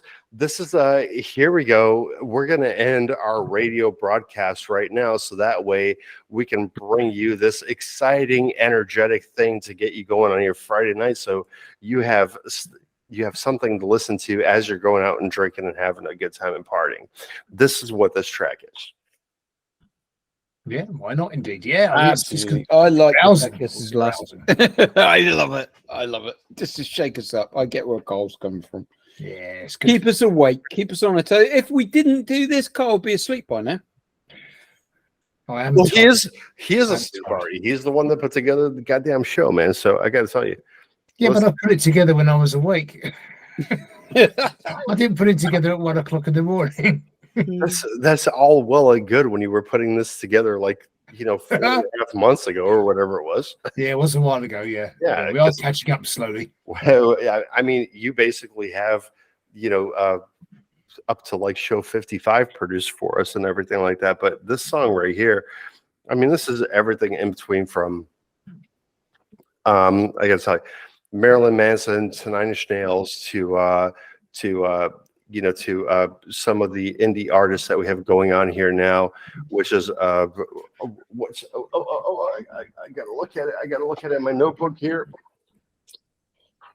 Oh my god, because I keep on writing them down. From Darkula to Is He's Danu to shit. To shit. No, not shit like that. Not shit like that, But to shit. I love it. And on that bombshell, we go back to the studio in Florida. Bombshell. No. But I mean, there was one that I was like thinking of specifically, and I just can't look it up in my notes quick enough because I have two different notes. I have radio notes and I have underground sound notes. Radio notes are starting to become a little bit more important right now and everything like that because I need to know where to place people. But so the very Reverend with Holy Ghost, yes. So we need to go there with that. So Nine Inch Nails, Pretty Hate Machine. We need to go there. This is a fantastic track. It's a fantastic track. It really is a fantastic track, and to leave it for last is just, I think it's just fucking blasphemy. Yeah, I think it's a good one. That's the whole point. We have a roistering show opener and a roistering closer. Always. That's the tradition of the show, that is. Yeah, we've always had that. Yeah. I know how show production works. I'm just but we've always had it. Really just trying to rip your head off with this one, man. This is not new though. What the trouble is that you're gonna struggle to make a top 3 now and a shout out and place them. That's the problem. No, what you've forced me to do is you've forced me to make this my shout out. That is interesting. This could have easily been my number one. Could have been easily. Why can't it still be your number one? Because it's the last song played, and we don't have another 2 hours here to sit and debate and talk and everything like that, right? Because Carl's tired. Well, I do shuffle them about. If something comes out last minute, I have heard that. Yeah. Yeah, I have a quick shuffle. I thought it was just a rumor, but I did see during the break. During that 25-minute break, you shuffled a lot. I have a quick shuffle. I don't need 25 minutes, though, to be fair. So you can bring that in a little bit. Yeah, you didn't just do it once, though, did you? About a minute. You got 3 in that 25 minutes. 3 shuffles. 3 shuffles. And a couple of pints. What is that? I got a bit sore by the end of it. So 3 shuffles, 2 pints. If we could bring it in so I'm not quite so sore by the end, that would be lovely. For how many minutes? Are we talking about? Because I'm just 25 minutes. 30, 35? Oh no, 25. We had a 25-minute break. Yeah. So it's about every 8 minutes. 8 and a third. 8 minutes 20. I was gonna say like 7.5. Sometimes we don't need the recovery time. Just gets painful after a while. Right, so what's our top 3s? I mean, this is going to get quick. Move on. You're right. It does get painful, doesn't it? Yeah. Too much of a good thing. Yeah. It's a bad thing. Yeah. Are we getting top 3? Are we? Oh, we're doing top 3. Let's do shout outs and top 3. I've gone all blurry, so it can't be me. Who's going first? I've gone blurry, so don't go with me until I get myself in. No, fucking Carl's going first because. Yeah, Okay. motherfucker. Don't matter. Right. Oh, this is tough because I would love to give a shout out. To If you give a shout out to 14 tracks now, you're out. Yeah. Right. Oh, this is so tough. Well, look, whoever I don't give a shout out to, I have acquired. Oh, shut up, man. I'm not going to say any names. I I'm not love gonna say you. any names. I love you. I'm not going to say any names, but what I'm going to say is I will be playing you and have already constructed some of the radio shows that you will feature in some of your artists. If you haven't, don't get mentioned in my top 4, i.e. shout out in top 3. It's no reflection. You'll still get played on the radio. So my shout out's going to go to... So you don't mention in the top 4 and you don't shout out in the top 3. So I don't know exactly what you're getting at. I think what you're trying to get at is if folks, once again, before we conclude this broadcast, and I just like strangle Carlos Fandango through the computer, 3,500, 4,000 miles away, because I'm in Pinellas Park, Florida. Both these gentlemen, Rob is in Cornwall. Carl is pretty close to London. So yeah, just to give 2 big names here. But do visit the video description below, please. Do visit usundergroundsound.com also, please. That's where you will find our radio station. We are there 24 hours a day, 7 days a week. We've already constructed a few shows. We got more coming for you. But right now, why do you have your bell ready? I've always got my bell ready. Well, I was going to ring my bell. It's always ready. I was going to ring my bell just in case, because I thought, especially this end, the bell end. I was bell end now. We caught you. We caught you with the bell end out. Yeah, prematurely with my little clapper. My little clapper was going ready to go. Why have you got your bell end out? We're nowhere near that part yet. It was. No, but Tom started sort of talking like it was going to go into that. I thought, I'll get my bell ready. We didn't get to the top 3 yet.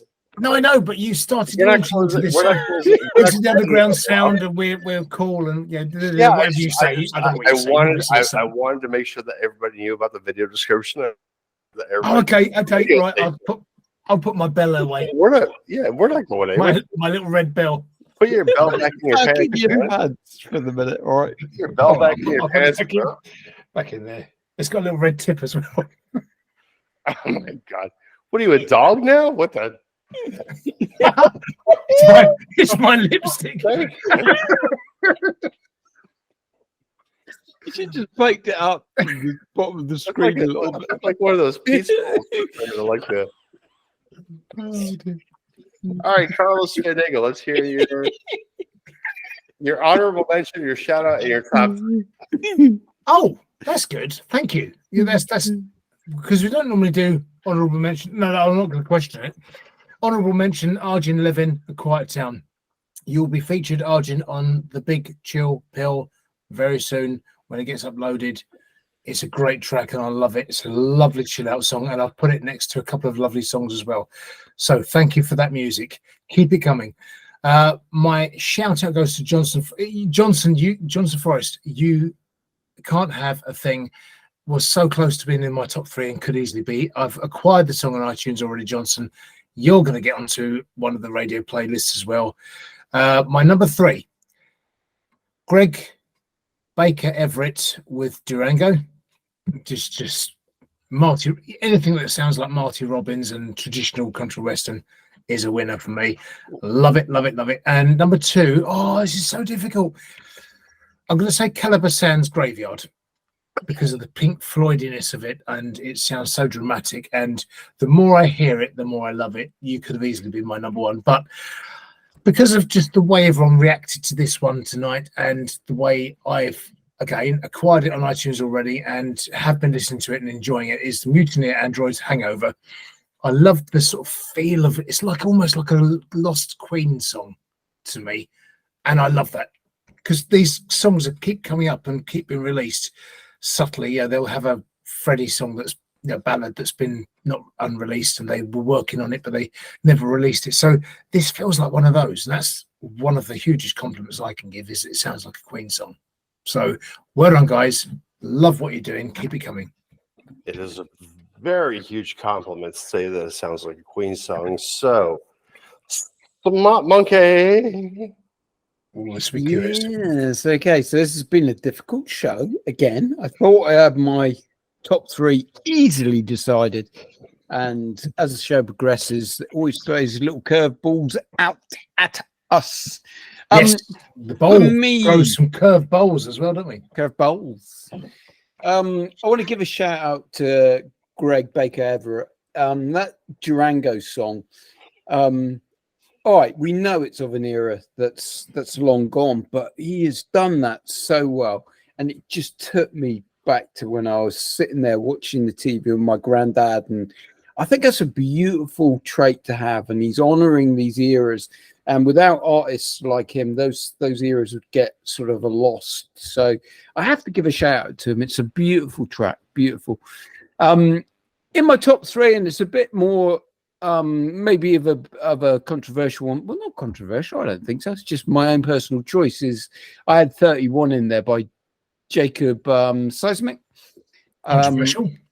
I think that every now and then a piece of classical music hits my ears, and I love, I've got such a diverse taste in music, but it all tends to be about what I see visually, whether it be anger, whether it be beauty, whether it be nature, whatever. And this song just conjured up that beauty of nature, the dancing and the movement.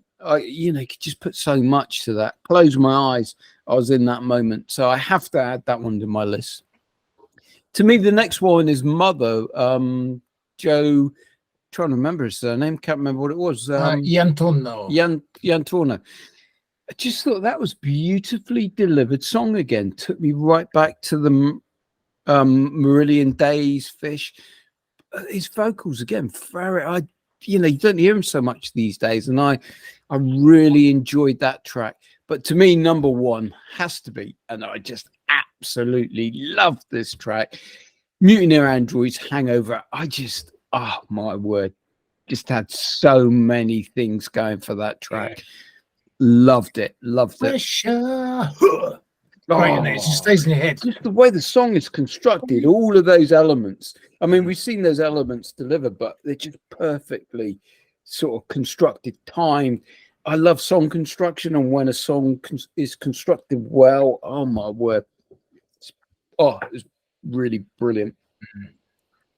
Agreed. So now back to the studio in Florida. We have Tom's. I see Tom's still deliberating as we go along. He's still thinking it out. He's going, Jesus. Look, you can see it. Look. Have we garnered any more viewers, by the way? Does anyone want to listen to Hangover once again? Yeah, I would. I love it. Let's do it. Let's listen to Hangover once again. We got a couple of viewers on right now, so let's get. I love it. I think it's a great track. Let's listen to this one once again. It is a great track. It's really stopping me from kind of creating my top 3 here. So go on, put it on again. I'd love to hear it again. You in the face. Mutineer Androids with Hangover. Yes. May I ask quickly? Can viewers actually interact and comment live? Yeah, they right, can. Viewers, if you're watching right now, please do comment on this track. Tell us what you think as well. And if you agree, who you agree with most with your top 3. One turning into a who's his face? Oh, yeah, come on. All 3 Russell Brand isn't like this, didn't he? Let us know. I love this track. Russell Brand, how dare you talk about Russell Brand like that? No, he's all sort of arms and fingers, and it's all fingers and arms like this, isn't he, all the time? I love Russell Brand. What are you thinking? And all these things, very much very flirty. Well, early Russell Brand. See, I like later Russell Brand. See, again, you're the one that's like, I need to go to bed. I need to get to bed. But I'm right, wee. I've got a full head of steam at the moment. Who waves their fingers in a particular way? So I'm up and awake and erect and everything, and not erect in that way, but I mean I'm up upright. Why use his fingers in particular? I'm upright. I have my bell ready for action, and I'm with it. I'm okay. I'm doing okay at the moment. I'll flag in about 1:30, I think. So I've got about 23 minutes. Yeah, it's okay. 23 minutes. We got plenty of time to listen to this track. So once again, Mutineer Androids with Hangover. Let's do this one more time. Waves his fingers in a particular way.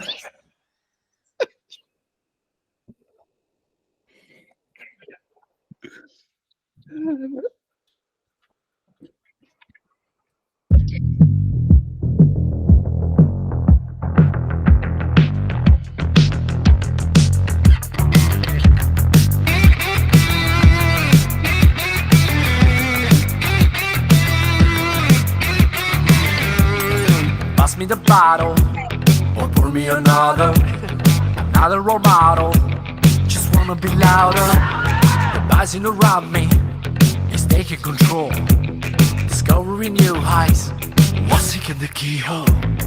This time, I swear, I'm going to keep my cool. So blind, right here, my demons I will rule. Pressure, is bearing down on my brain and my head. It's spinning around and spinning around. Confess that I'm lying out of myself. I felt bright out hangover.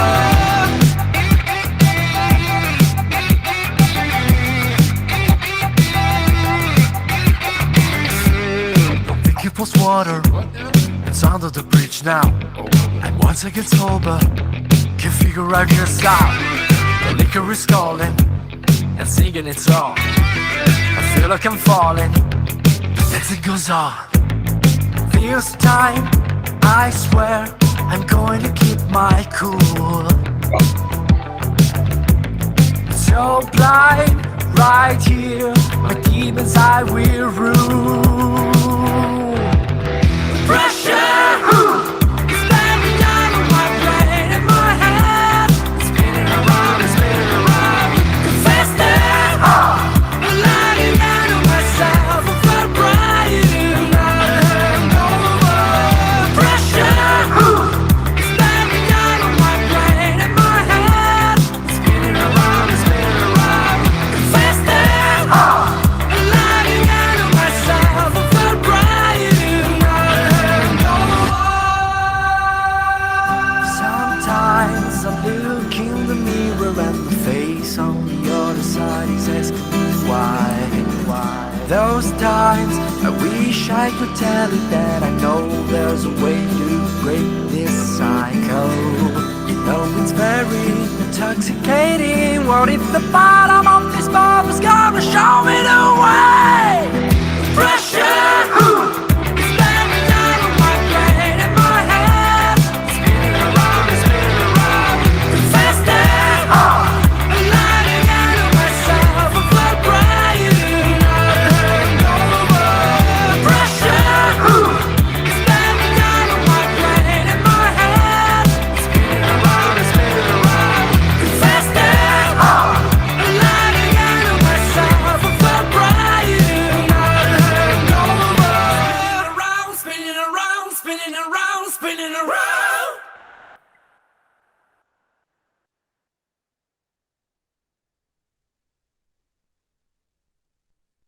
And in an unprecedented move, DJ X-Tech in Florida played the last song of the show twice.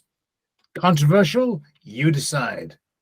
Well, controversial, if as that is, you decide indeed. But wow. See, I think it went full Freddy. I was going to say Barry McCormick. Back to you. It really went full Freddy, I think. Oh, I just think the way it's constructed as well, so beautiful. I mean, just knowing where to place certain parts and the fire off certain vocal chants and where the lead just builds up and it's just perfect to me. Knowing where to place the parts is half the. Yeah, I do find that it's always good if you place your parts in the right place. It's always a good thing.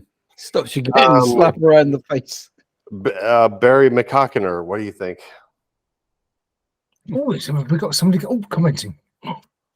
Well, that was you, Barry McCockiner. I was about to say. Oh, sorry.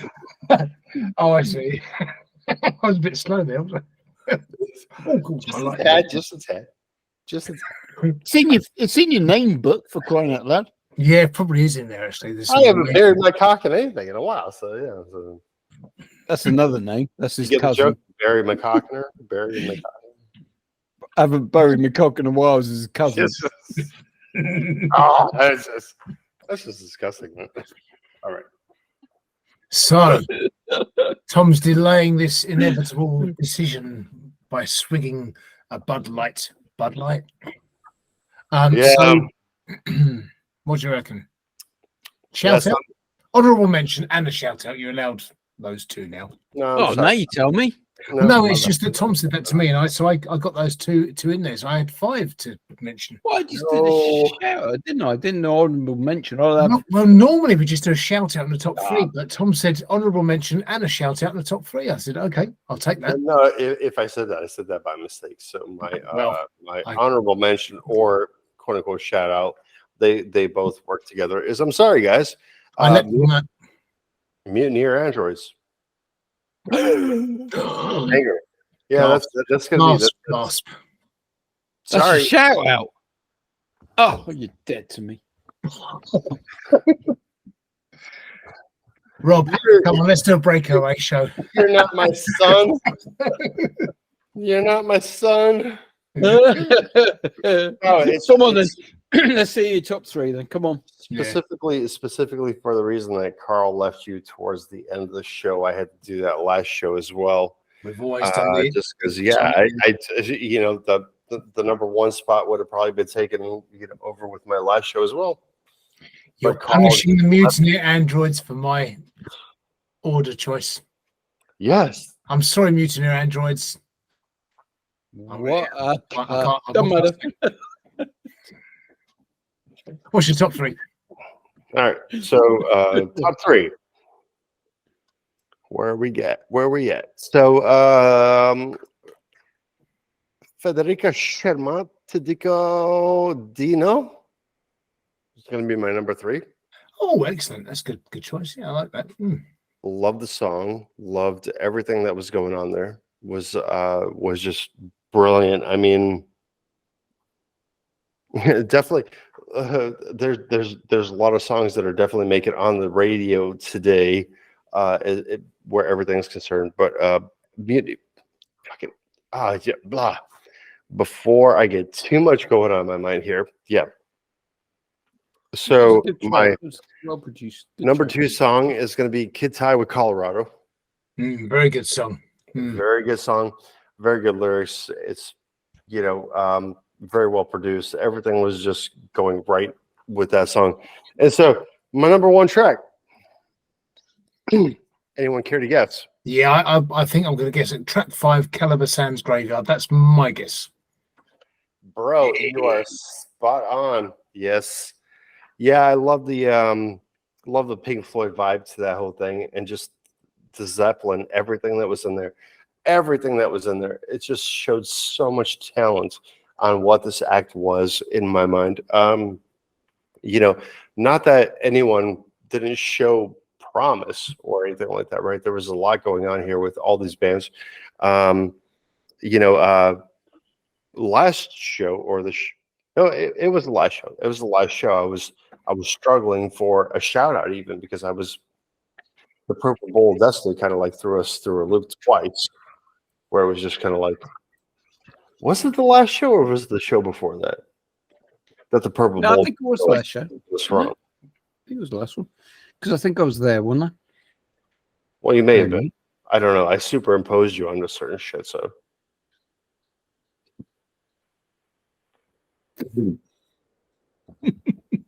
Well, okay. Let's just call it the last show. For everybody had frozen then. Everyone had frozen. Let's just call it the last show and say that the last show was kind of like a hit and miss with everything. You know what I mean? So that I really didn't think that I was going to have a shout out even for that show. I just thought I was going to have a top 3 without a shout out. So But that would be my honorable shout out right there. Honorable mention, I should say. Shout out in my top 3. That would be the way that it goes. So I am. Where's everybody hiding? Like, what did I say wrong here? Am I that drunk? Hanging No, their I'm heads listening. I'm in listening. shame. I'm Hanging their just, heads in shame. But am I that No. drunk that you guys are like hiding underneath the table? No, I totally agree. I mean, I think Graveyard would have been in my shout outs. I'm a bit weird because I do love my classical and stuff, and 31 threw a bit of a curveball in there for me. Otherwise, Graveyard would have been it literally is on my next little level. If 31 hadn't been there, Graveyard would have been. Just because I love the grunginess of it. We talk about its psychedelic aspects and its hark to those maybe Queen eras and that, but I felt had that really contemporary edge of Kurt Cobain and everything. So yeah, I was torn between that one. But see, here's the thing also. The radio station itself, the shows that we create for the radio station, right? They're an undertaking because we're creating shows as opposed to this one. So we really have our work cut out for us. And the fact of the matter is if we're mentioning other bands and other acts in there, then they are very noteworthy. So just keep that in mind also. So yeah, they are. You're right, Tom. They're typically going to end up where we are, like questioning. They're going to typically end up on our playlist for the radio show. So we, although we pick a top 3 here now, there's plenty of these that will end up on a playlist for our radio. There's no doubt about that. I can guarantee you one that's not going to make it onto the radio is as far as today is concerned. But for all intents and purposes, otherwise, then believe me, we've listened. We are on show number 48 right now, recording.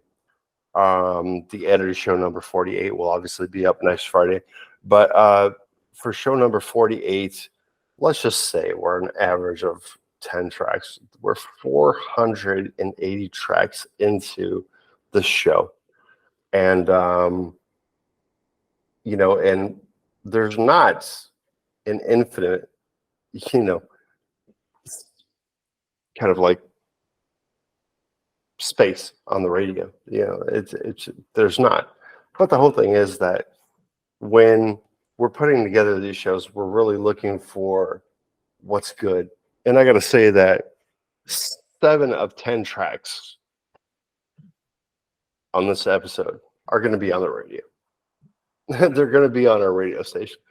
So don't mind the conversation that we have and don't mind the kind of like banter that we have back and forth between each other because, we all 3 of us, we like something a little different, but we are all very kind of like in sync and kind of like comment on the stuff that we do like. So once again, we have different tastes. And the thing is, I will play ones that you might not. And likewise, Rob and yourself, Tom, you'll play tracks that I might not. So this good thing is we'll still get the variety. Oh God, within the radio shows. You think about the potential that we listen to tracks on this show and others. There's going to be others that we don't even hear on the show, and we'll still pick them and put them on a list. But you look at the odds. What Tom might not necessarily like, I will, or likewise you, Carl. But the likelihood is it's going to end up on one of our tracks. And what is even better, what I'm loving about how we're putting our tracks together, is how our ears are working, and we bring in all of the other things that complement it. And to hear these artists out there in amongst mainstream other tracks, and they blend so perfectly. I mean, that is the crux of our show. That is all 3 of us know exactly what we like and what we want to hear, and we put these tracks in and we mold them in amongst other, very well-known tracks, and you wouldn't know that these unsigned artists No. weren't signed, because we do it so well. And I recommend everybody come listen to that, because seriously, when we mix these tracks, you'll love the fact that your tracks are in there. Or if you're a fan of these artists and you hear it, you'll love the fact that we blend these tracks in, because we do. I'm gonna tell you this much, well, and every time, because I'm gonna go cook and start getting dinner ready soon here. But every time I walk into the kitchen and I put on usundergroundsound.com and I hit that radio player, it's always the goddamn that we love rock and roll. But the whole thing is that I gotta tell you, Scotty G and Carlos Fandango have a really, really good rapport with each other. But not only that, is exactly what you're talking about right now, Smart Monkey, is that the whole thing is that you cannot, if nobody told you that this was an independent artist next to a mainstream artist, you would not be able to tell the difference. No, we pick those tracks. Yeah. We pick those tracks, Yeah. and we purposely mix them in, because we know that being an unsigned artist is so difficult, and yet at the same time, we know how well some of these tracks just blend in with everything else. So we do it because the mainstream radio stations won't, and we do. And I find sounds great. Yeah, on the retro show, I'm blending sort of retro flavored tracks that sound 60s, 70s, 80s, all this kind of 90s, all this kind of thing. And they sit so nicely with these really well-known mainstream, great quality, classic tracks. And your tracks, the music that you guys are making out there is such good quality that it sits really well on the same playlist. And this is the objective of the whole thing, is to get, we all do this. We have our playlists, we have our favorites, we just listen to the same old stuff. And rarely do we add new songs into the playlist, but this is a good chance to do that. You hear these songs mixed in with those, you check them out, you think, I'll add that to my playlist. It fits so nicely, like a glove. So just do it, just keep listening to the radio. We're going to have loads for you. It's really not only that, is it? But us as musicians, we always think that our own music is just shit, right? Well, we think like we start to develop this consciousness in our minds where, how can my music compare to the Chemical Brothers in my case? How can my music compare to this? How can, it's just, we always compare ourselves to our influences, and we think, well, how can I be on the radio with this particular person? And when you hear these radio shows, and once again, if they weren't introduced as the mainstream and indie artists, you would never fucking know the difference. You seriously wouldn't. The tracks are so seamless that if with Smart Monkey, with Monkey Beats, Carlos Fandango with with the We Love Rock and Roll with Scotty G, and with the retro show, you would never know. You would never know that these indie artists were not there and they were not producing the music back then. You would never know.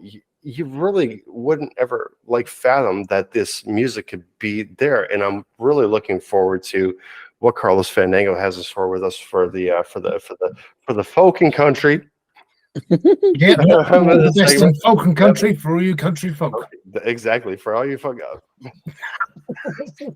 Go on, say it. I almost said it. That's why I designed that line. For that reason. I know why you decided that line. I'm not an idiot, man. I knew where that was going. But folks, I got to tell you, do tune into the radio station, please. usundergroundsound.com. It's going to be on the homepage, and it will be under the radio tab. Just check it out.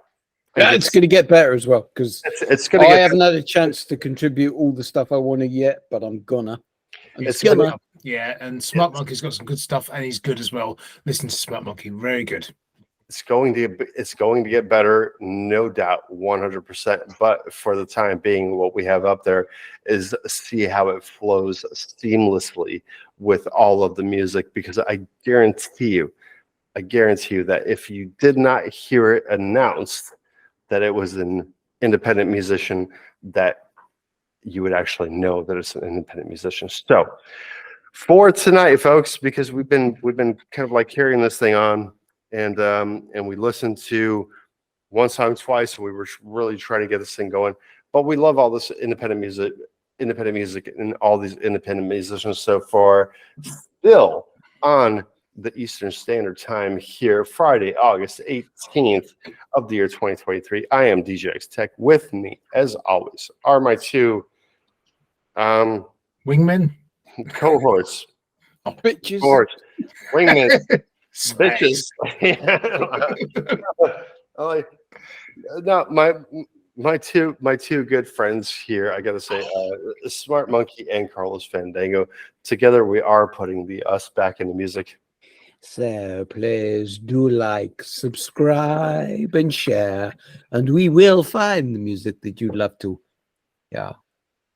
And of course, don't forget to tinkle your little clapper in your little bell, and you basically will be subscribing. This is a heart, by the way. It's a heart. That really is a very weird set of bells you got there. It's a heart. Filthy. Basically, you tinkle your bell, ding, ding, ding, ding, and you'll basically get subscribed to our YouTube channel, and then you'll get all the uploads to find brand new music from independent artists, independent artists, and you'll discover some great new music. It's a great place to discover new music. So please do exactly as the guy said. Yeah, as Smart Monkey said, like, subscribe, and share, because you won't regret it. You can't regret it. I'm just gonna say one last time here is just don't pay too much attention to YouTube. YouTube here, we're really goofing off and just really having a good time. We're recording the show because we love what we listen to and we love what we're doing here. The thing is that eventually, sooner or later, YouTube will get to a point, because we've already had one video that we've recorded, that it was out for like a year, and then it was just kind of like chopped off. So eventually YouTube will get rid of us.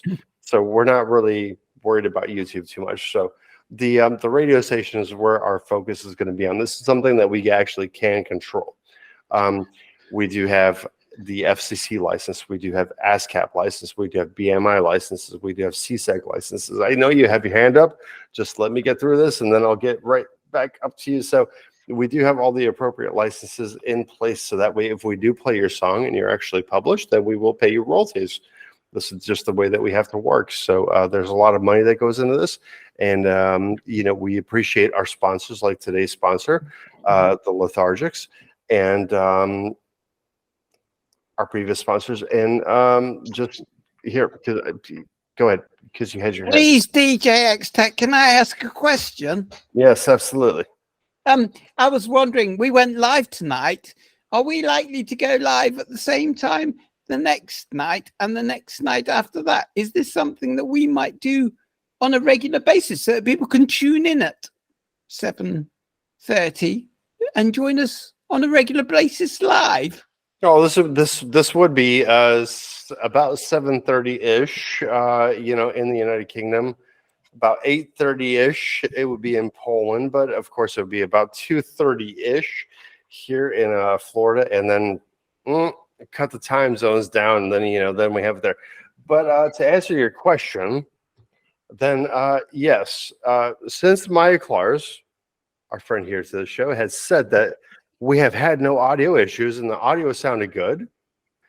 If Maya Klars says that the audio sounded perfect and that we should just do this, then yes, we will go live every single week. I reckon we should. I reckon if we do that, I liked it. Yeah, we might get a bit more of a following. It's a bit of an unknown tonight, but if we kept it going, same time, every week. Yeah, what do you reckon, Carl? What do you think, Carlos?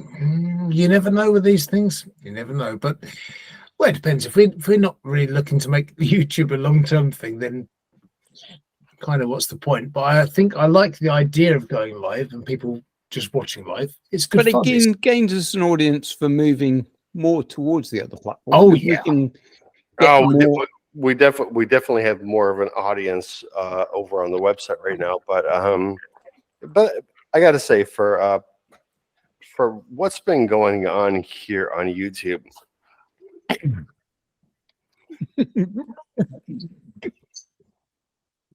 it's good. It's good. I got to say, it's good.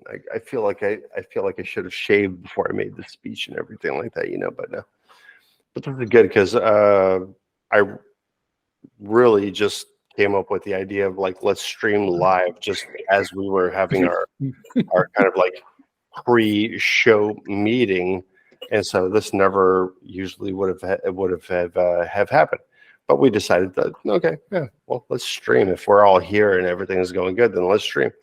So I'm not quite sure what going on. Preparing. I'm not sure. That's why I think we should do live streaming. Because look, Carl, what are you up to?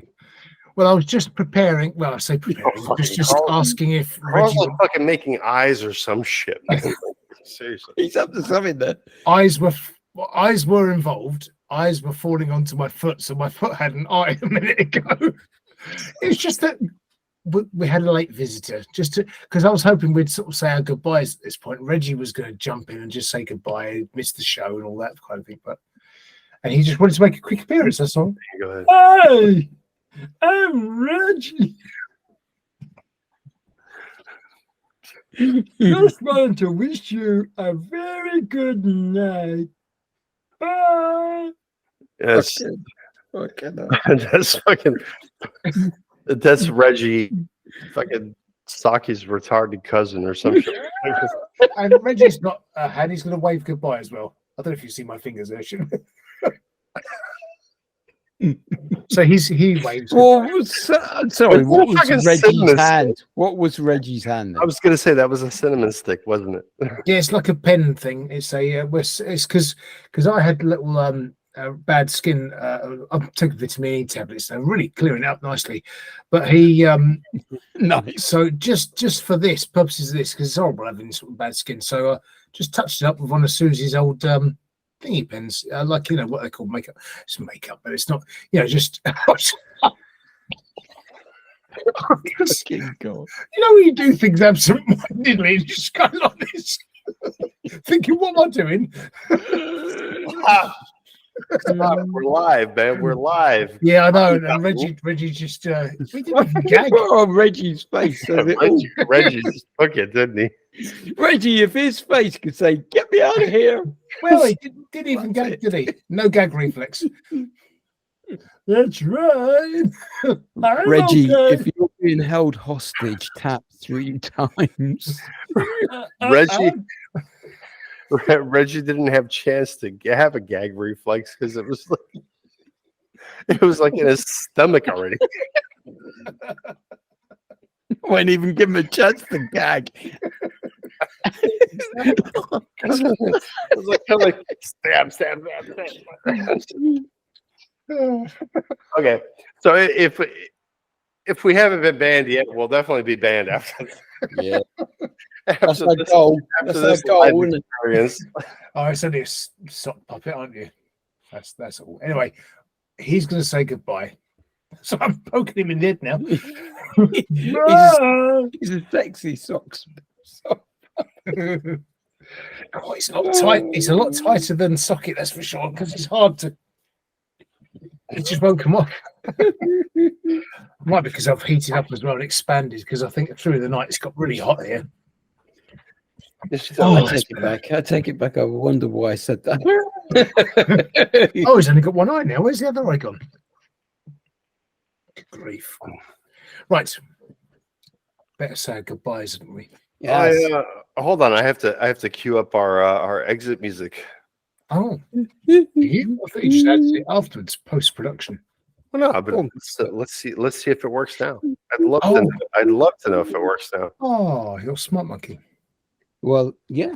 I have. Although that isn't Smart Monkey, that is Top Dad Monkey, the original Smart Monkey that, as I've told you before, where I got the that name one. from, Yes, it's this one. This is my little Smart Monkey. Hey. Used to watch Down on Me, and that's where I got my name from. I love you. I do love you. He is handsome. Yeah, I like his That is my crown of hair. My little smart monkey. He's got the silver hair as well. Yes. Little silver top. Wrong. Where's Tom taking us? Wrong thing right there. Yep. Where are we at? Well, indeed. There we go. About to play Mutineer Android a third time. Yeah. Almost. Wish I could, but yeah. Let's see if this works. Can you hear this? It's not coming up. No. Looks like it's at the end, though, to be fair. Where is it? This is going to be a riveting end for the audience. as we work through our audio difficulties. Goodbye from whatever it was. I've forgotten what it was now. Goodbye from your host. Oh, hosts, yeah. Smart monkey hates country. Well, I'm going to say toodle pip, chaps, pip pip. I thought I'd say it. Well, I'm going to see if this thing goes here. So, and then let me just get this right in here. Professional show. Very professional. Yeah, I like it. Well, I assure you, the ending will be much better, smoother, much smoother. As on the at the underground on the edited version. I just want to see if any of this will work. So hold on. Sort of hear that, but not very well. I see all your folder full of porn, though. That's quite good.